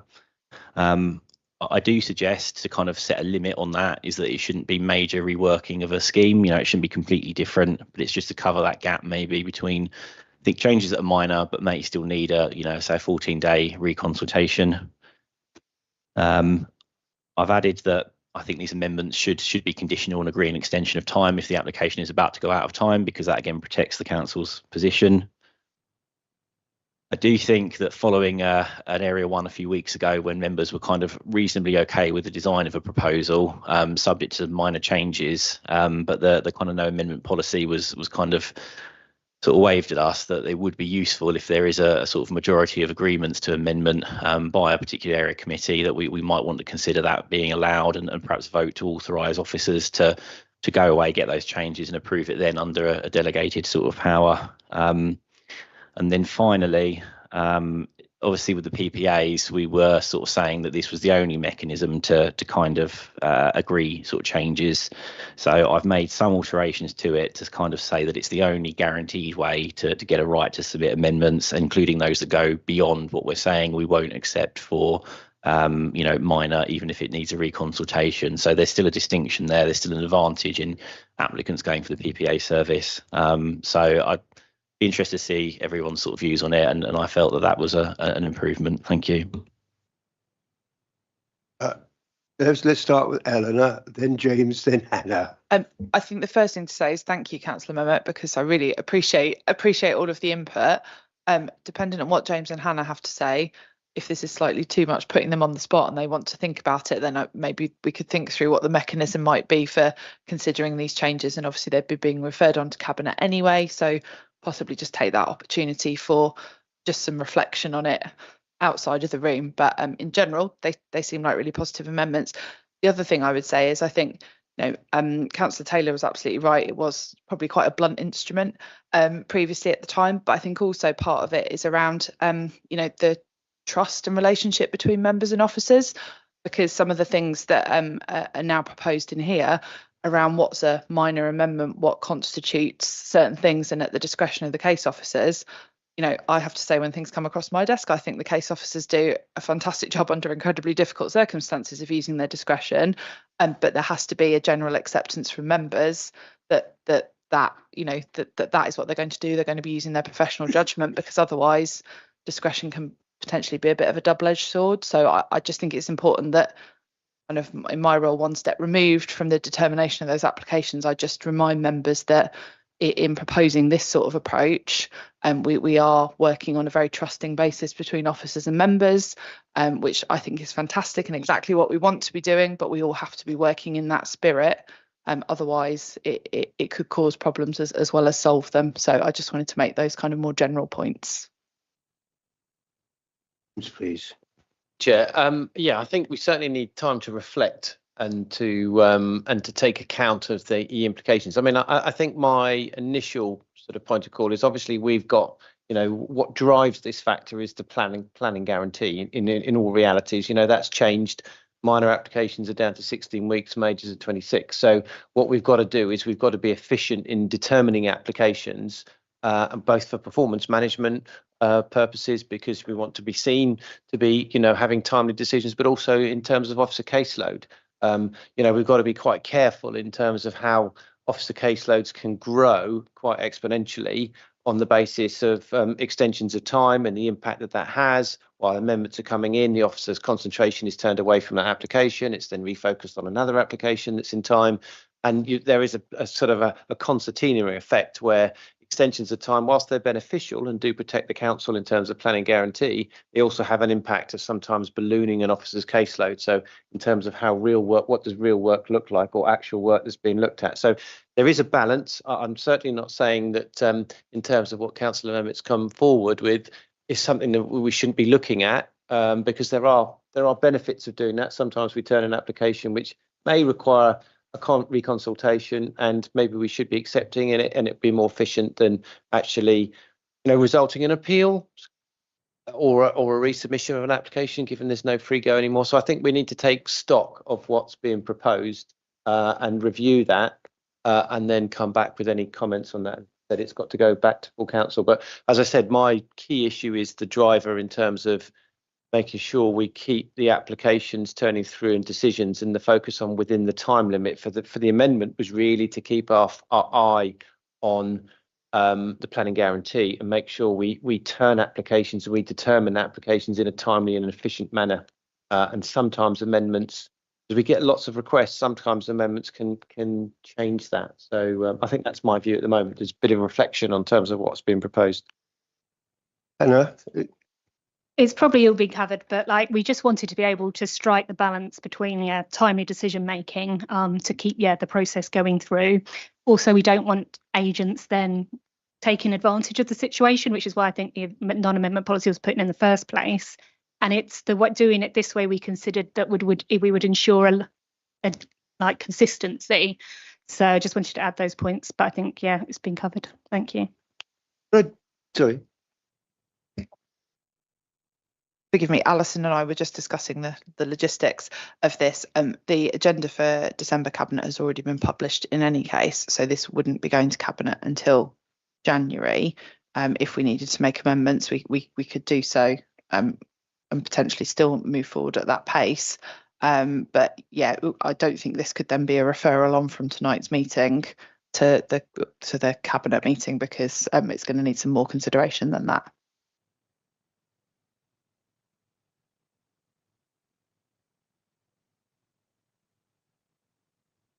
So effectively, we need to get this back to this committee.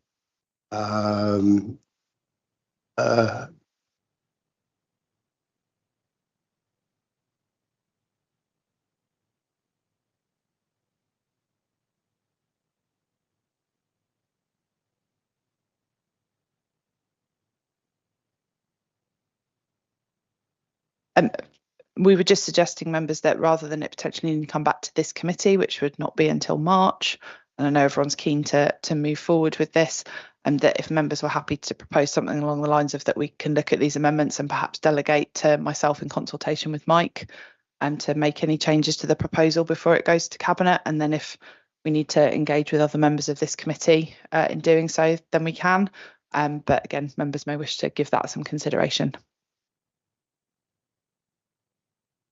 Is this particularly on this point, Mark?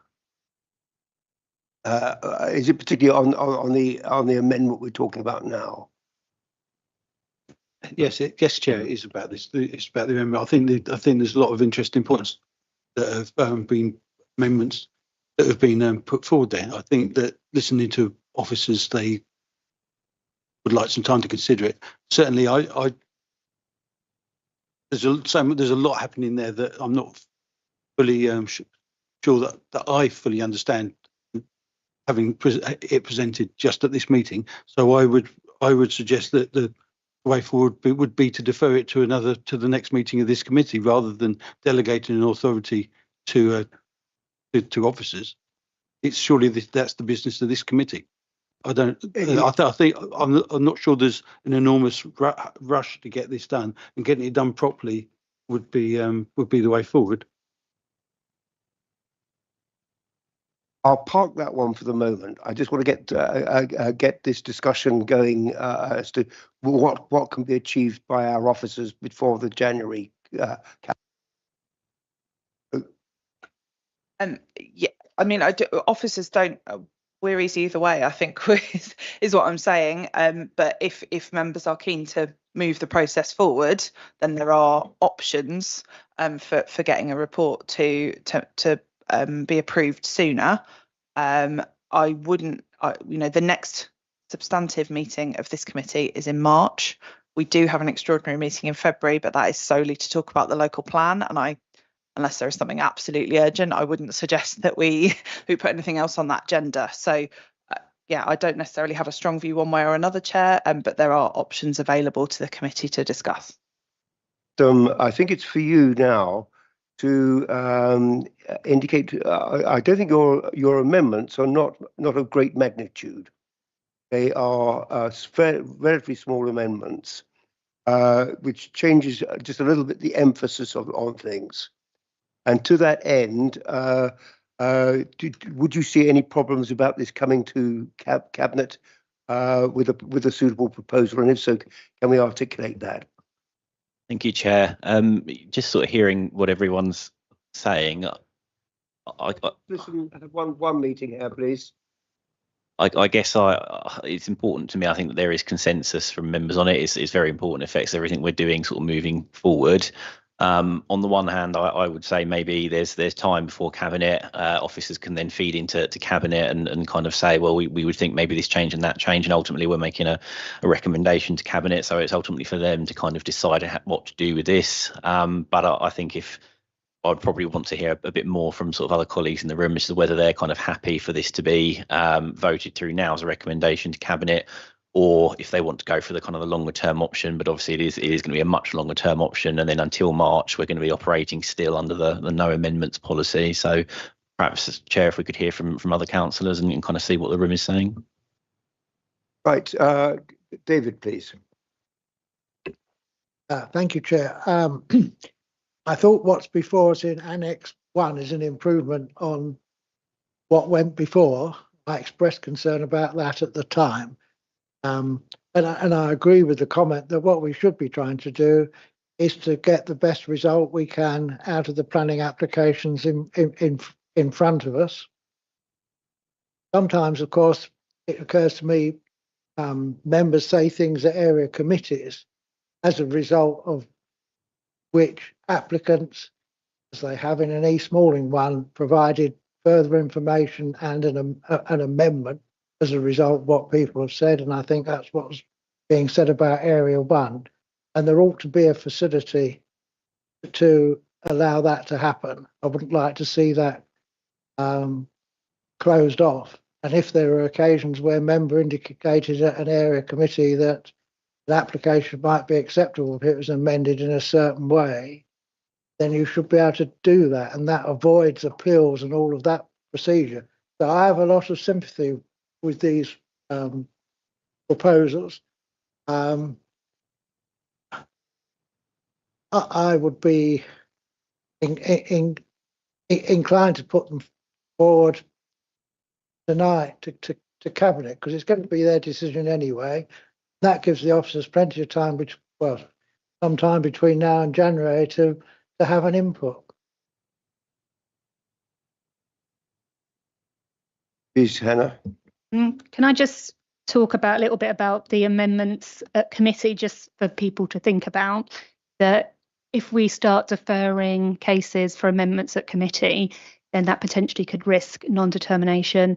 Also potentially could mean that they might not actually submit them. Just something to think about concerning that. I would encourage members to engage with officers at earlier stages. For example, at the you've got the informal pre-meets as well, which I would encourage.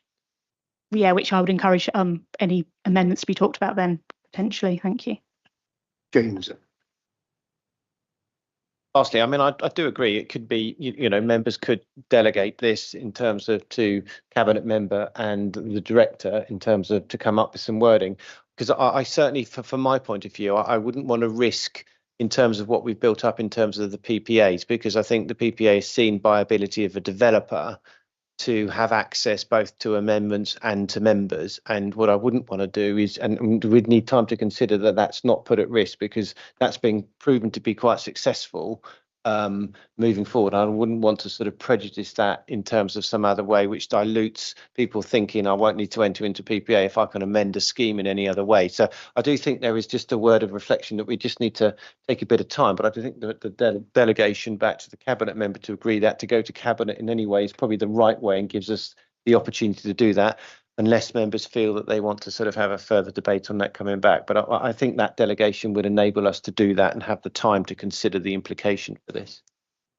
Could I just ask the cabinet members, Mike, for your views, and perhaps the leader, Matt, if he was prepared to give us a view on whether it should come to your January meeting or whether it should come to HPSSC in March? Be expedient to bring it to cabinet. Thank you, Matt. Thank you very much, Chair. Given that the next meeting is this committee is devoted to the local plan, and there's a meeting of cabinet in the first week of the second week of January, hopefully that would give enough time for any thoughts on any amendments to come forward in advance of the cabinet meeting, and enable us to get the changes in as soon as possible, because as has been reflected by members tonight, the current system is far from perfect, and what we're trying to do is make it better. Thank you. Mark, please. Chairman, thank you. I'm still subbing. I support Adam here. I'm sure, and he's got more experience than I certainly have. However, from the beginning of time, when I was first on the council, we was always screamed at that you can't design a house by committee. Now, I'm just a little bit worried about minor amendments will be accepted where requested by a majority of votes at an area planning committee. Now, perhaps Mr. Bailey or Adam would like to just explain, please, legally at area planning committee, how does that stand legally? Because obviously the developer doesn't have to accept it. So does that mean then we would turn it down? Or does it mean he would accept it and we'll let it go through, or all combinations of that? So that one just sticks out to me, because we shouldn't design by committee. Thank you. Is James, yes. Yeah, I mean, as we've always said, members are required to determine application that's in the form in front of them when it's presented. So, that's the decision that we're asking members to do, to make a decision on the application before them. It doesn't stop members having a debate and having a conclusion, and to say, well, subject to amendments, subject to this and that, they may find the application acceptable. But what that, as Hannah's already raised, what that does, that has an implication, because the applicant may decide not to do those amendments. They may decide to appeal. They may decide they've gone a step too far on that basis. So an officer will always say, members, you know, you're duty bound here to determine the application before you. It doesn't stop you deferring it, but there are implications arising from deferring. If those amendments are quite minor, sometimes the applicant thinks, okay, I can do those, and if it comes back pretty quickly, I can do those amendments, it saves an appeal. But there's always that risk, and I think that's why Hannah's raised it on that basis, and why officers will always say, you know, if that has occurred, members, if you are going to defer this item or adjourn it to the next meeting, there is a potential risk arising from that. And we will normally say, members, you're here to determine the application that's in front of you. There is a risk on that basis, but it does give members a degree of flexibility. As David has already raised, it allows members that degree of flexibility to say very clearly. But again, members have to be very clear that if that's the only amendment, then they can't raise new issues when it comes back.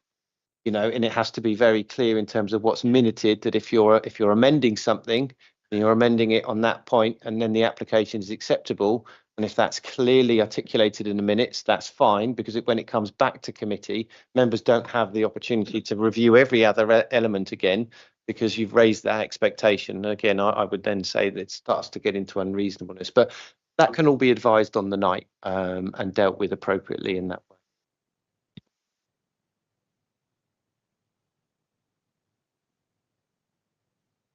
I just suggest a compromise, really, because what's being suggested here are ways in which the officer could exercise more flexibility. Now, that may have peripheral side effects, as James has replied. You do need time to think about it. It does need discussion. It could go to Cabinet, but could it not also come back to the following H&P for discussion or to be noted? I just think the information loop should be complete as it started here, that we should get some information on what the conclusions were and what the balance was that you finally arrived at.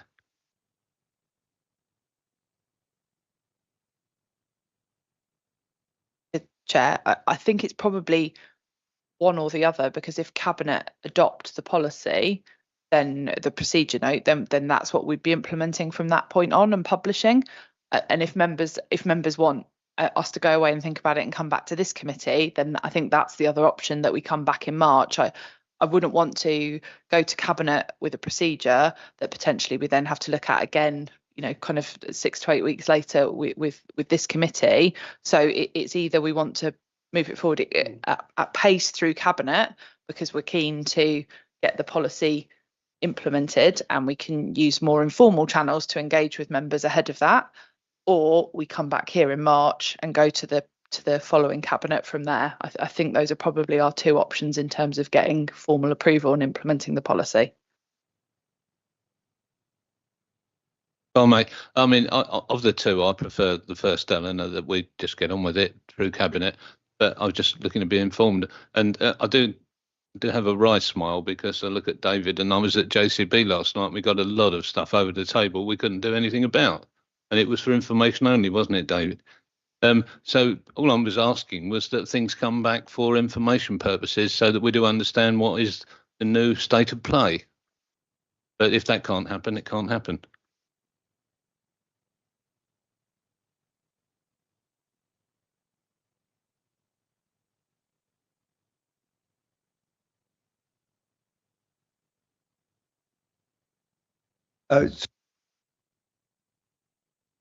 Please. Yeah, I just feel a little bit uneasy about this, if I'm honest. I want to. I hear the words about the discretion being needed, and I think it's right. And the non-amendment policy does sound like it was a bit blunt and hamstrung us a bit. But I guess I wanted to ask more questions, and I guess now I'm seeing an amendment which is making me want to ask more questions. But I'm going to cut off there, because what I'm going to take away from this is the view that I should be engaging more readily with the planning officers at the beginning of planning things coming up. So I think I'm going to take that away. But I have to say, I feel a little uncomfortable. I'm here as a substitute member tonight, so I probably won't be voting either way on this. Lee, it's a thing that I always advocate for every member here and right the way across the council, to talk to the case officer. It is immensely valuable and immensely rewarding.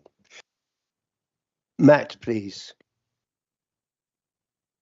Just on Dennis's point, I think Eleanor had raised where we stand constitutionally on that, but I'm sure, and obviously Mike is in the chamber, that both in advance and after the meeting of Cabinet, when this is discussed and ultimately the policy will be decided, or the precise wording of the policy will be decided, we can work with James, Hannah and the relevant officers on getting that information out to members to understand when the changes have been implemented and what that means in practice and how that would affect members' work going forward, because obviously there'll be different impacts for members than there will be for agents or applicants, for example. Thank you.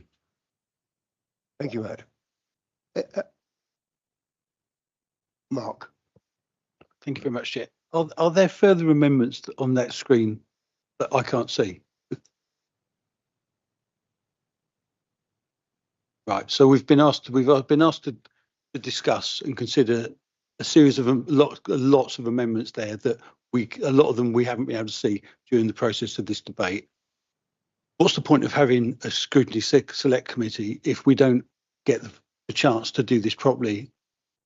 Because it just seems to me, as a chair of one of the planning committees, that for these decisions to be made on the night by members, I'm deeply uneasy with. I'm also uneasy with the fact that our planning officers are being asked to make quite a few.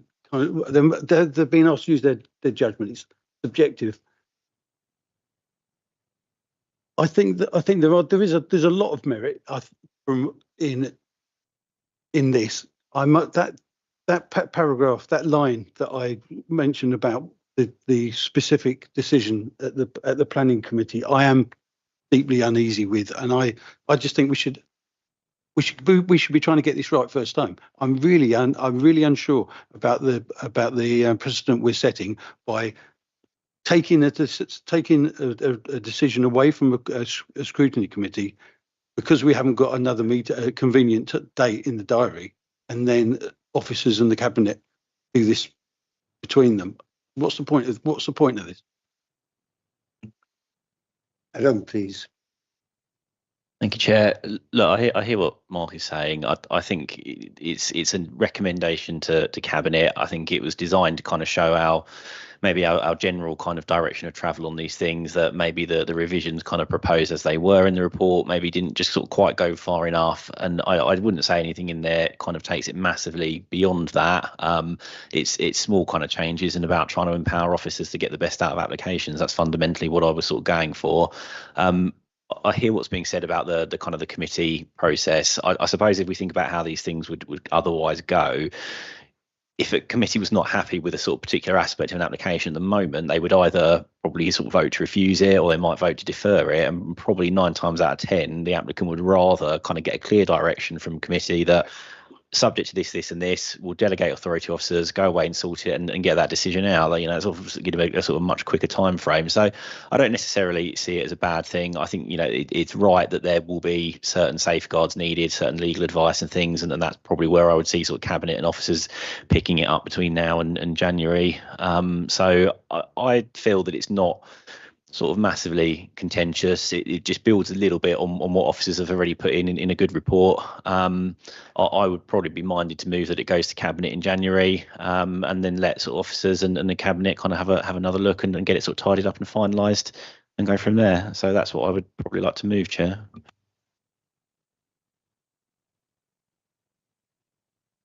You're proposing that. Can I have a seconder, please? Thank you, David. Most definitely, yes. It seems to me that these amendments on the face of it are fairly minor. And of course, it's open to any of us to turn up at cabinet and in the meantime talk to officers. We've talked about having faith in the officers. But I do have faith in them being able to look at these and come to cabinet with a proposal. I second the motion. Does anybody else want to speak to this motion? Mike, please. Very briefly, with Alan's permission, could Alison circulate that to members by email? Yes.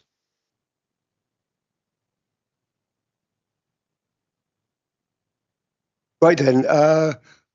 Obviously, we've got people who will oppose that and people who will support it.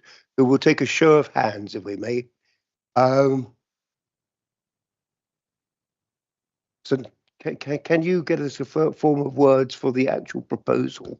The proposal is that the amendments put out by Councillor Mehmet be reviewed by planning officers and a response or a review delegated to Eleanor, the cabinet member and the director to be presented for adoption.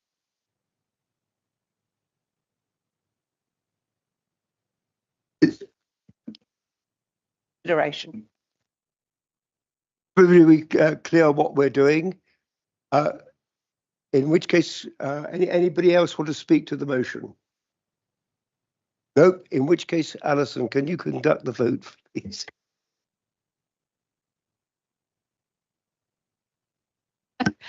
Let me unshare my screen.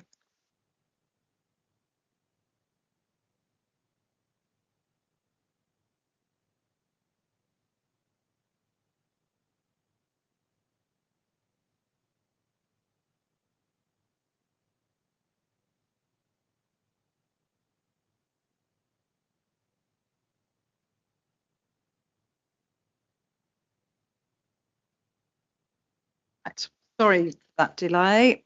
If I when I call your name, if you indicate if you're for or against or abstaining from the proposal. Starting with yourself, Chair. For. Councillor King. For. Councillor Bell. For. Councillor Bridge. For. Councillor Rhodes. For. Councillor Cannon. For. Councillor Hickmott. For. Councillor Hood. Against. Councillor Mehmet. For. Councillor Athol. Abstain. Councillor Palmer. For. Councillor Roud. For. And Councillor Thornywell. For.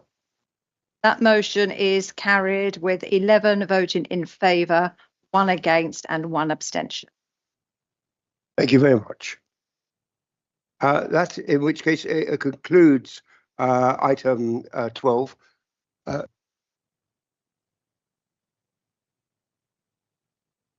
Hannah, you are very welcome to stay if you wish, but you've probably got better things to do. Thank you very much indeed for what you've done tonight. Thanks. We've been on the go now for 2 hours, and so I'm going to restart, close the meeting now, and restart at 9 o'clock. 9 o'clock. Just give a few minutes. Sorry, may I ask you, Chair? Should we not have voted on the PPA as presented, so that goes into the statute book, so to speak? And we didn't actually do that, if I recall.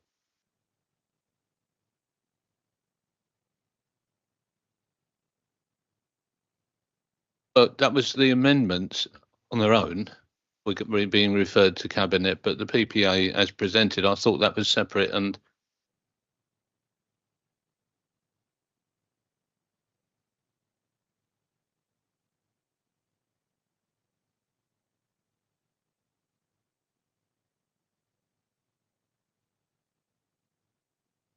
We'll reconvene at 9 o'clock.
We'll restart the meeting now with item 12. Item 13, the infrastructure funding statement. And Chelsea will lead us on that. Before she does, I'd just like to draw your attention to paragraph 5.4, where this year our sole return to developers for S106 is the princely sum of £51.52. Coming from a ward where we've suffered the loss of millions over many, many years, that is a wonderful thing to be able to see, and a lot of it is due to Chelsea, who's and her tight control of S106 agreements. So Chelsea, please lead on.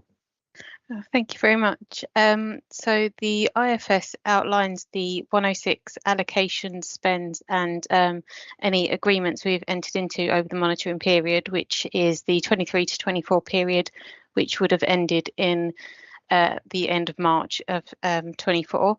It gives an outline of the projects we've funded across the borough and the things that we've been able to deliver using the 106 monies. So it just sort of shows what we've been able to do and showcase how sort of a positive impact we've been able to actually make. I would say that if there are any sort of specific queries that you would like to address, it's probably easier to raise them with me directly so that I can do any sort of necessary investigation before responding. So, but otherwise, that's pretty much it. Thank you very much, James. I just wanted to say to members that, I mean, you've got a lot of information in the report, but it's only a snapshot in time. It's based on sort of 23, 24 figures. And obviously we have our monitoring group set up, both the member monitoring group and the more strategic group, and we have the officer group, which involves KCC, etc. So there's a continual ongoing monitoring issue, and Chelsea's predominantly most of her time, as you said, is spent on, in terms of monitoring, 80% of her time is spent on monitoring Section 106s. So this is a statutory requirement that we have to provide. The government says that we have to provide it, but it is looking back in time to give you an overview. But just to give you the reassurance that we are constantly monitoring that Section 106 obligations and having discussions both with members and officers and other departments within the council to make sure we're as robust as we possibly can. So thank you. Thank you. If I could just reiterate what Chelsea said, we're looking at the big picture. If you've got any individual details on any individual S106 agreement, then please deal directly with Chelsea on that. Lee, please. Ever so quickly, yes, going directly with Chelsea. Just to say, brilliant, love this piece of work. Thank you ever so much. It's wonderful to be able to see it, and it's wonderful to have had it as a spreadsheet so that we can play with it and manipulate it. So thank you so much. Anybody else? Yes, please, Mark. Yeah, thank you very much, Chair. The Tunbridge Riverside lighting scheme is features, and it's something that I've mentioned in this chamber a number of times. And I've been in touch with Chelsea about this, and obviously we don't have, because Tunbridge doesn't have a town council of its own. It doesn't have its own infrastructure plan either. So I gather that James is going to be joining us at our next Tunbridge Community Forum meeting, speaking to us about how we're going to progress in trying to make sense of this, because at the moment it's very difficult for Tunbridge members to get any kind of handle on what progress is being made, because we've got developer contributions which have been assigned to Cannon Lane, to Town Lock and at River Lawn that have remained unspent for a huge amount of time. So I'm really hoping that we can see some kind of progress on this, because I'm not under the impression that there is any. I think there's a sum of £20,000 in these papers, so it'd be great to know what that sum has been spent on. James, can you help with that one? Just to allude that we are going to come, I am going to come in February to your meeting, and we'll kind of set out what we're proposing to do in terms of to mirror what happens with other parish councils in terms of their infrastructure funding requirements and how they put those forward, and how their effectively then reviewed by officers in terms of applications that come forward. So you've got a collective view in terms of what are the strategic funding requirements for the parishes. And then also, I mean, obviously, with Tunbridge Community Forum, it's a slightly different organisation, and we have to have different arrangements in place in terms of how the council has to adopt those. But I am going to come to you to have a discussion how Tunbridge Community Forum can input into the same way that the parish councils do. We can take those away, and a slightly different adopting process that we'll have to look at in terms of on that basis. But then that means that we can get those views of the forum up front in front of officers, so we can then collect those contributions and what those needs are, and so we can start treat everyone in a sort of a more fair, transparent way. But yes. Anybody else? Wendy, please. Could I be reassured that the parishes where the 106 is collected from get the priority of the projects that it's spent on, so it doesn't just disappear across the borough to somewhere else, please? Please, James. Within the Section 106, you have to be very specific. You have to meet the 3 tests in terms of Section 106 agreement. So we normally specify where that money is going to be spent on that. So if we identify something in the parish infrastructure funding statement, then obviously that will then, that will be the conversation the officer will then have with the developer. And that was normally, in most circumstances, will be clearly identified within the Section 106 agreement. So if it's not, and if it's a general parks and recreation contribution, which needs to be sent in proximity, that's where we have these member discussion groups and the officer groups in terms of making the decision where that comes forward. And it could be on a capital programme, but all those matters are discussed. So generally, it's normally set out clearly in the Section 106. If it's not, it has to be, spent within close proximity, because remember, you're mitigating the impacts of the development. So it's not going to go to the other end of the borough. It's got to go in close proximity and be spent on that basis. Otherwise, we risk it being sent back if the developer challenges us on it. Thank you. Anybody else? Nope. In which case we go to the recommendations on page 202 to endorse the infrastructure funding statement and associated documents and recommend its publication by the end of December for approval by the Cabinet member for Transformation and Infrastructure. Are we agreed? Thank you. For the benefit of those people on YouTube, that was unanimously agreed by this committee. Thank you very much. We now move on to item 14, the Authority Monitoring Report. And once again, Chelsea, this is over to you. Actually, I think on this one, it's going to be Kelly leading. Sorry, I've got Chelsea down here. No? Kelly, over to you. Yeah. So item 14 presents the Authority Monitoring Report, also known as the AMR.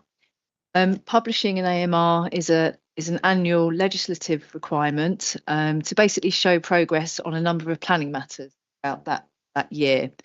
So this AMR looks at the year 2023 to 2024.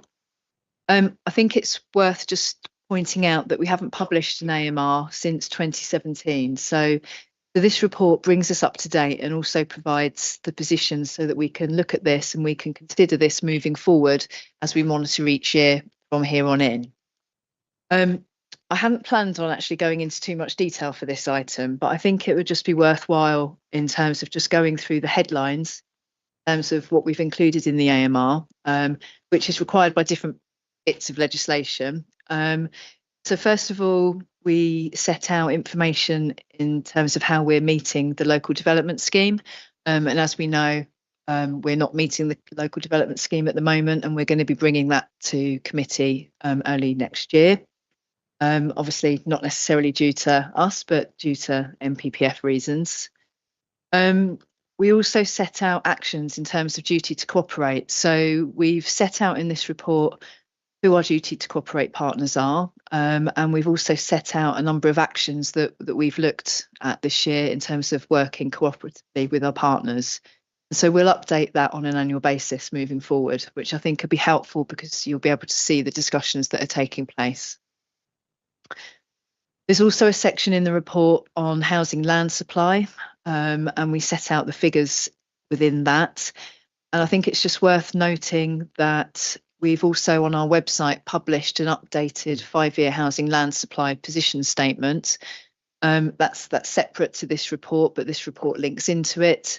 And that sets out a housing land position of 3.97 years. And we've provided an informal briefing note to members on that. And then we also look at planning contributions, which links in with the report that Chelsea just presented in terms of the IFS. And then we look at monitoring indicators. And it's worth noting that the monitoring indicators that are currently within the local development framework or the local plan are quite outdated. So what we've looked at is we've looked at identifying those indicators where we can collect data, and we've also identified on occasion where we haven't collected data. Some of that's because that data isn't relevant anymore, because the plan's out of date. Some of it's because we just physically can't monitor that. And actually looking at those monitoring indicators will be something that we'll do under a new local plan system to make sure that we can actually meet those monitoring requirements.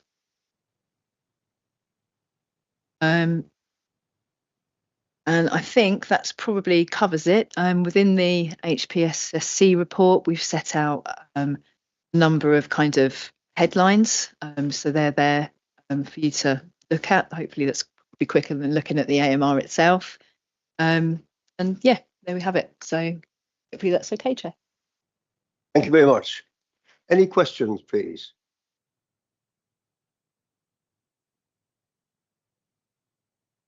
No questions?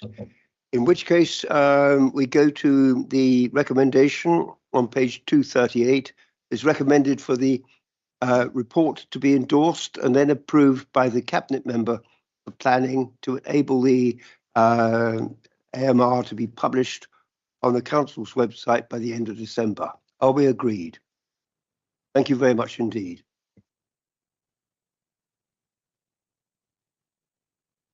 For the benefit of the people on YouTube, again the council, the committee has unanimously agreed the recommendation on this item.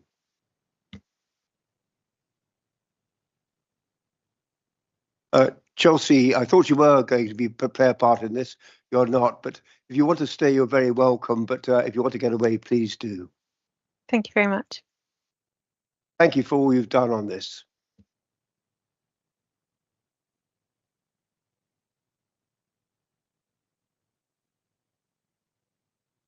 I'll move on to the update on homelessness and temporary accommodation action plan. It's an information report, this. Linda, are you going to lead on this? Yeah, thank you, Chair. This report provides an update for members on the action plan that was developed following the consultancy review of our homelessness and temporary accommodation service at the end of 2023. The action plan is at Annex 1.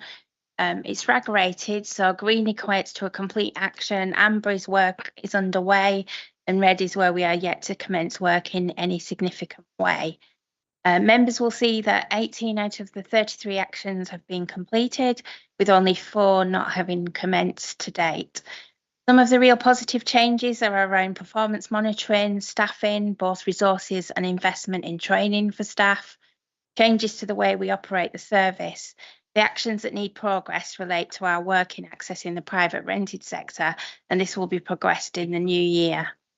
The action plan was always ambitious, and it's pleasing to see so much of it completed or on track.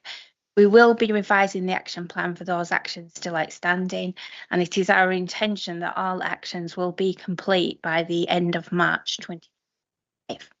Thank you, Chair. Any questions? Fran, was that I wanted to ask a question? Right. Anybody else? Mark. Yeah, thank you very much, Linda, for the excellent report. And it's good to see there's a lot of progress being made. I've just got some questions about some of the panels that are highlighted in red. and how realistic some of them are. Obviously, there's a lot of talk about the about landlord incentives and getting the private rental sector involved in this. How likely is it that we're going to be able to find enough capacity within that sector to make any inroads in these particular things areas? I mean, 23 and 24 are particularly relevant to that.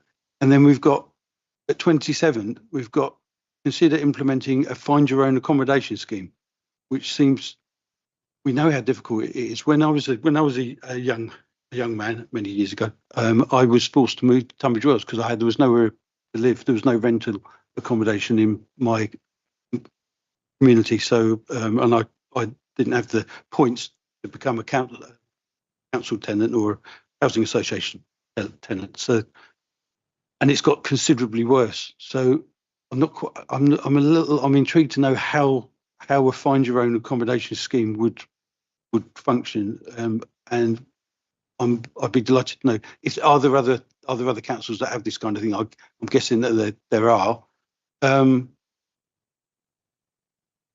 Yeah, basically, it's difficult to see how these particular elements, 26 and 27, there can be achieved, because if we're looking at other areas which have got a larger public rental sector, considering we are in West Kent, and we're not demographically, we're not that dissimilar from Tunbridge Wells and Sevenoaks districts. Maidstone probably is a little bit different, but how much scope is there to make real inroads in those panels, please? Linda? Thank you, Councillor Hodd. I mean, I'm not underestimating how big a challenge this is. I think we all know how difficult the private rented market is. I think one important point to make is that we've got to get better and braver at looking for private rented accommodation out of borough, and that just doesn't mean across West Kent. That could be wider than that. We have to ensure that it's a suitable offer, particularly in relation to discharging any housing duty. But there could be situations for some of the households that we have where affordability is a real issue for them, and then never going to be able to afford something in our area, and moving elsewhere could be more affordable for them. But obviously, there's a lot to take into account when we're looking at any offer. We are intending in the new year to sit down with landlords and local agents to talk to them about a realistic landlord offer, what it will take for them to work with us. We are the Find Your Own Accommodation scheme, we know, is something that a lot of London boroughs use, and that is usually linked into a registered provider accommodation elsewhere in the country that could be lying empty. Other authorities have a kind of under occupation of registered provider accommodation in some places. So it's about balancing that. And we could get some households that would be quite willing to move, up north and start their lives up there. And, even if that's one or two households, that's one or two households less in our temporary accommodation that we've been able to move on. So, in summary, we don't underestimate the challenge. We need some additional resources to really focus on this and be, we've not been really aggressive in this market to date, and that's something that we need to change. But yeah, it will be challenging. We're not saying it's going to be easy. Thank you. Kim. Thank you, Chair. I really just wanted to pick up on the point that it's a relentless task for the team to ensure that those that are in most need get our help. And so the formation of the new accommodation team that we've been talking about for a while, but it is coming quite close to fruition now, will hopefully help to provide advice in finding homes for the residents that need it the most. And with the landlord's incentive scheme, I think we have to find a way. We've discussed it, internally already, but we need to find methods of making it advantageous for landlords to provide properties to people that are on our housing register. And that could be a whole host of things that we can offer. But I think, you know, it's going to be beneficial to our residents and to the council if we can provide a scheme that actually works. We have a scheme at the moment, but we're clearly not offering enough because it's not working. And also the team will be looking at empty homes and bringing those back into use. And we all know that we've been trying to move forward with this for quite some time, but I think it's imperative that we actually take the bull by the horns and get this going in the coming year. Thank you. Thank you. Well, I think the nub of the problem here is that there just simply aren't enough properties for affordable rent being built. The Department for Levelling Up Housing and Communities, they tell us that in the last year 69 units for affordable rent were built in this borough, but none of those were actually social rent. But this is the problem. We are not meeting demand. The market has failed. So that the market, including our housing associations, simply aren't building those houses. We've got a line in our own housing policy which says that we will look into setting up a housing company, an arm's length one maybe, so that we can protect our investment from right to buy. This is the problem. Other councils are doing this. Other Conservative councils are building social housing as an investment, and we're just not doing that. The system is fundamentally broken. The bringing empty houses back into use is absolutely crucial, and I know that there is help available through the No Use Empty scheme, which is run by Kent County Council. As far as I'm aware, I'm happy to stand corrected. We've only made use of that service once. I know that a lot of councils, especially the ones in coastal communities in Kent, have managed to bring thousands and thousands of homes back into use using that scheme. So working with No Use Empty, Steve Grimshaw at the County Council would be a really good idea. But we need to do more. Kim. I couldn't agree more, but we do have a limited resource and, you know, a huge workload within the team. And so we're trying to make progress. That's what the idea of this report is bringing to you. We're trying now to move forward with the things that we've been discussing for some time. It's a really, really difficult job, and we live in an area where rental and property prices are so high that doesn't help our cause. So we're doing our best, and we'll continue to do that. That's all I can tell you. Thank you. Thank you very much.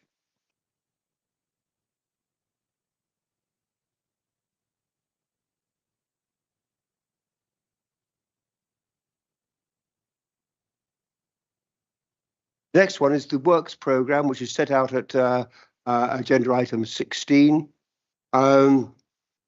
We have earmarked this extraordinary HPSSC on the 12th of February, should we get movement from central government on the critical things listed there. If not, then we will be looking at the March meeting. I do strongly urge members to come forward with any items they want. Just simply email myself and I will take it to the officers and see and other people and see whether we've got a suitable item for us to consider. And we should be doing that. And I don't think we got quite enough things coming from members. So please do put your thinking hats on there. Moving on to item 17. I've got no urgent items. And so I now move to an item 18 to exclude the press and public from our further deliberations. Are you agreed to that? Right? No. David, please. I hope the officers have explained to you, Mr. Chairman, my difficulties in relation to item 20. I'm not going to give you a long history lesson, but 1908, 1960, 1972, as recorded here, Local Government Act, Parliament has endeavoured to make sure that local authorities have their meetings in public and that the press and public can attend. And of course, they now attend virtually. And that in the Local Government Act 1972, it gives a list of the things when you can go into private. And you can't go into private for things that are not in the list. Item 19 is quite correct. It's for the financial or business affairs of any particular person. No problem. However, the local nature recovery strategy, where there's a report in agenda item 20 in part 2, and it also has annexed to it the pre-consultation draft of this document, which the County Council are required to publish and proceed with under the Environment Act 2021. Now, what alerted me to this is I went along to the annual general meeting of the CPRE Kent on Friday, the 22nd of November 2024 at Lenham Village Hall, and the keynote speaker, I won't give her name, was the lady from the County Council who's preparing this document, who spoke about it, who answered questions and had a screen, and we saw some of the maps. And that was, in effect, a public meeting. One of the people there was Damian Green, who they've co-opted as a general member of their committee. And there was no question that members attending that type of meeting were told that they couldn't discuss anything that they'd seen. And it can't be right. Schedule 12A, paragraph 3, financial or business affairs of any particular person.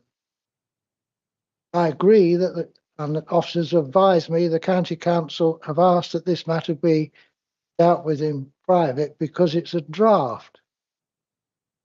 But even they have to fit it within the legislation. And it's certainly not paragraph 3, because the plans relate to the whole of Kent and Medway, and they're very broad brush. So I can't see that it's justified in respect of item 20 to go into public and into private, and I can't support that. And I'd go as far as say it's unlawful. But I do agree 19 is correct. And I suggest that we should be able to discuss whether the County Council should issue this document in January. And I know they're issuing it in January because I was told so at the meeting I'm attended. I don't need the part 2 report, but there's nothing in this part 2 report that's not in public or in public notice, except the annex. If members, of course, wanted to start questioning the draft at this stage and pulling it to pieces and suggesting amendments, then even though I think this is the wrong procedure, that would be one thing. But if they're not going to do that, I can't see why this report is in private. And I don't think it's revealing anything, because the recommendation is to note the purpose and content of the draft Kent and Medway local nature recovery strategy, and let them proceed to issue it for consultation in January. Thank you, David.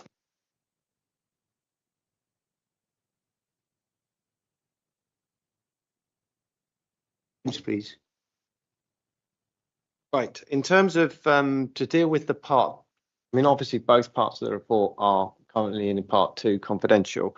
The reason for that issue was 2 parts. One is because KCC have requested that they don't want a release of the document outside of the public domain. They want it to go all at the same time. So in terms of that point, there's also the LNRS regulations are quite tightly govern the process that KCC have to follow in terms of the release of the documentation. So technically, and effectively what you're saying, David, on the basis that the report doesn't reveal any confidential matters. So effectively, the main officer report doesn't reveal any confidential information. So you could, if you so request, propose that members actually, that this report is made public, but not actually the annex that it refers to. So that's a request that you could make tonight. And on that basis, we still wouldn't be able to, if members want to discuss any parts of the report, you'd still have to go into part 2. But if you wanted the officer report that is currently confidential to be made public, you could request that. Members would have to then vote on that. And if you had a second, obviously, if you had a seconder on that proposal, and then members voted on that, if that was carried, then that could effectively be made public subsequently after on that basis. But I would stress that if members were to discuss anything in terms of the LRS and the matters you want to discuss, you would have to go into part 2s, because ACC have been very clear that, and we're the only council that is going before a committee. Every other council in Kent has got a cabinet member decision, and we did discuss this at length with Adrian, who said the reasons why, because it's a new strategy, it has to come to this committee, but every other council is doing it in a different way. But it's just our constitution means that we have to do it this way. But hopefully that gives you some clarity. I don't know if Alison would like to add anything to that. So I think I just deferring on that basis. So if you wish to go back, Chair, on that basis, then let's give it an option. So, Mr. Chairman, can I so propose? I think for the order of business that I propose that we bring forward item 20 to be the next item, because otherwise you're going to get into going into private for 19 if this was agreed, and then coming back out into public, which would be bad for people watching, and that we that the report be in public but not the annex. Is that I so propose? So let me get this clear. You are proposing that we have item 20 discussing the main report, and if people want, we then have an item 20 in the reserved in part 2 for the annex. Yes. Right. That's your proposal. Can I have a seconder for it, please? Thank you, Gary. We'll now take a vote on it. Yes. Can we have a show of hands for that motion, please?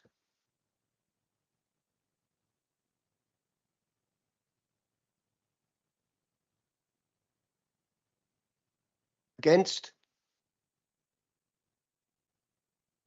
Abstaining? Yes. Okay. I think that's called NEMCON. No.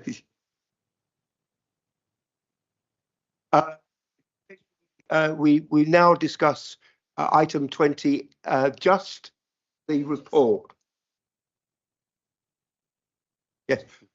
For the YouTubers, the committee has agreed to consider the report in open session, so you can listen to that now, and we will then go back and go into part 2 for item 90 for 2 items, one of which will be the annex, which is confidential in this item.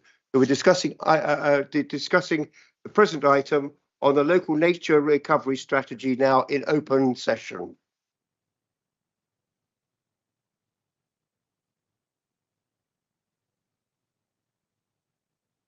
Yes, David. Shall I start you off? No, I think we'll have an officer report on it first. It's an officer introduction on the report. Members, I haven't got a lot to say because I think most people would have read the report. I think in terms of the headline that I think I would just raise in terms of what the report raises, it does identify opportunities where the greatest benefits to nature could be delivered, and that the LRS does not in any way preclude development or farming other land management practices going ahead. And in fact, what the LRS does do is development could provide an opportunity to deliver aspects of the LRS in these locations through the provision of BNG and green infrastructure. I think those are the headlines.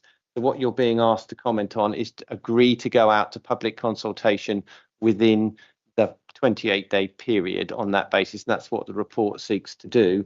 And as I said, we don't see, in terms of officers' view, that there are any restrictions on members agreeing to that going ahead on the public consultation at this stage. And that's, I think, all I've got to really add on that report. Thank you. Has anybody else got anything to say on this report? David, please. Yes, first of all, I thank members for going along with that, even if on a NEMCOM basis. As I said, this is a strategy that's required by the Environment Act, and I understand it will extend to the whole of Kent. Certainly that was the maps I saw at the presentation. The lady who's doing this is really an enthusiastic for nature conservation, and is really keen that this goes forward, and it will help. We are supposed, I gather, to take it into account in local plans, and of course it also feeds into biodiversity because to a sense it's a record. I'm afraid the Environment Act 2021 in my opinion, lacks teeth, and this document will lack teeth. It is an informative thing, and a lot of it's going to rely on agreements being made with significant landowners in Kent, including local authorities. The county council, from what she said, is very keen on a scheme they're doing in the Darrant Valley, where they've got farmers together to improve the biodiversity of the land holdings where you've got them together. And they look to this document to help push that forward and to look for other schemes. There was mention of down in Romney Marsh. So although it does lack teeth, I think it's going in the right direction. I'd like to see the government do more, but I propose that we accept this document goes out to public consultation by KCC. Anybody else? Mark, please. Yeah, there's a David, Councillor Thornywell's used a lot of words there, and I think that we can sum it up by saying we don't object, and that's all there is to say. But this is all good. This is all good news. I'm a little confused about the business with recommending that the cabinet member that we delegate the response to the Director of Housing and Planning with a consultation, when really that is all that we've got to say, isn't it? We don't object.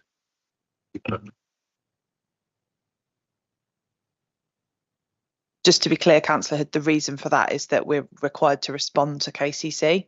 And so under our constitution, we have to have an agreement as to who's going to do that. I do have delegation to respond to consultations. However, given the importance of this, and in discussion with Councillor Taylor, we wanted it to come, it's a new strategy, so that's why it needed to come to members. That is not covered in my delegation, but I am able to then respond. But we can't just say we don't object, we have to formally respond to say that, and that's why that recommendation is in there. Can we take that recommendation in complete now? Alison, we can take that the recommendation which you've got in front of us now.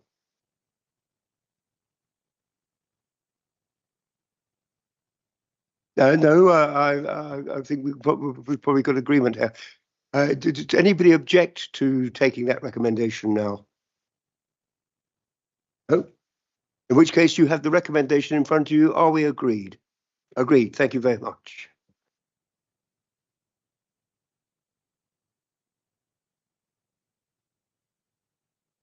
We'll now go back to agree to move to part two.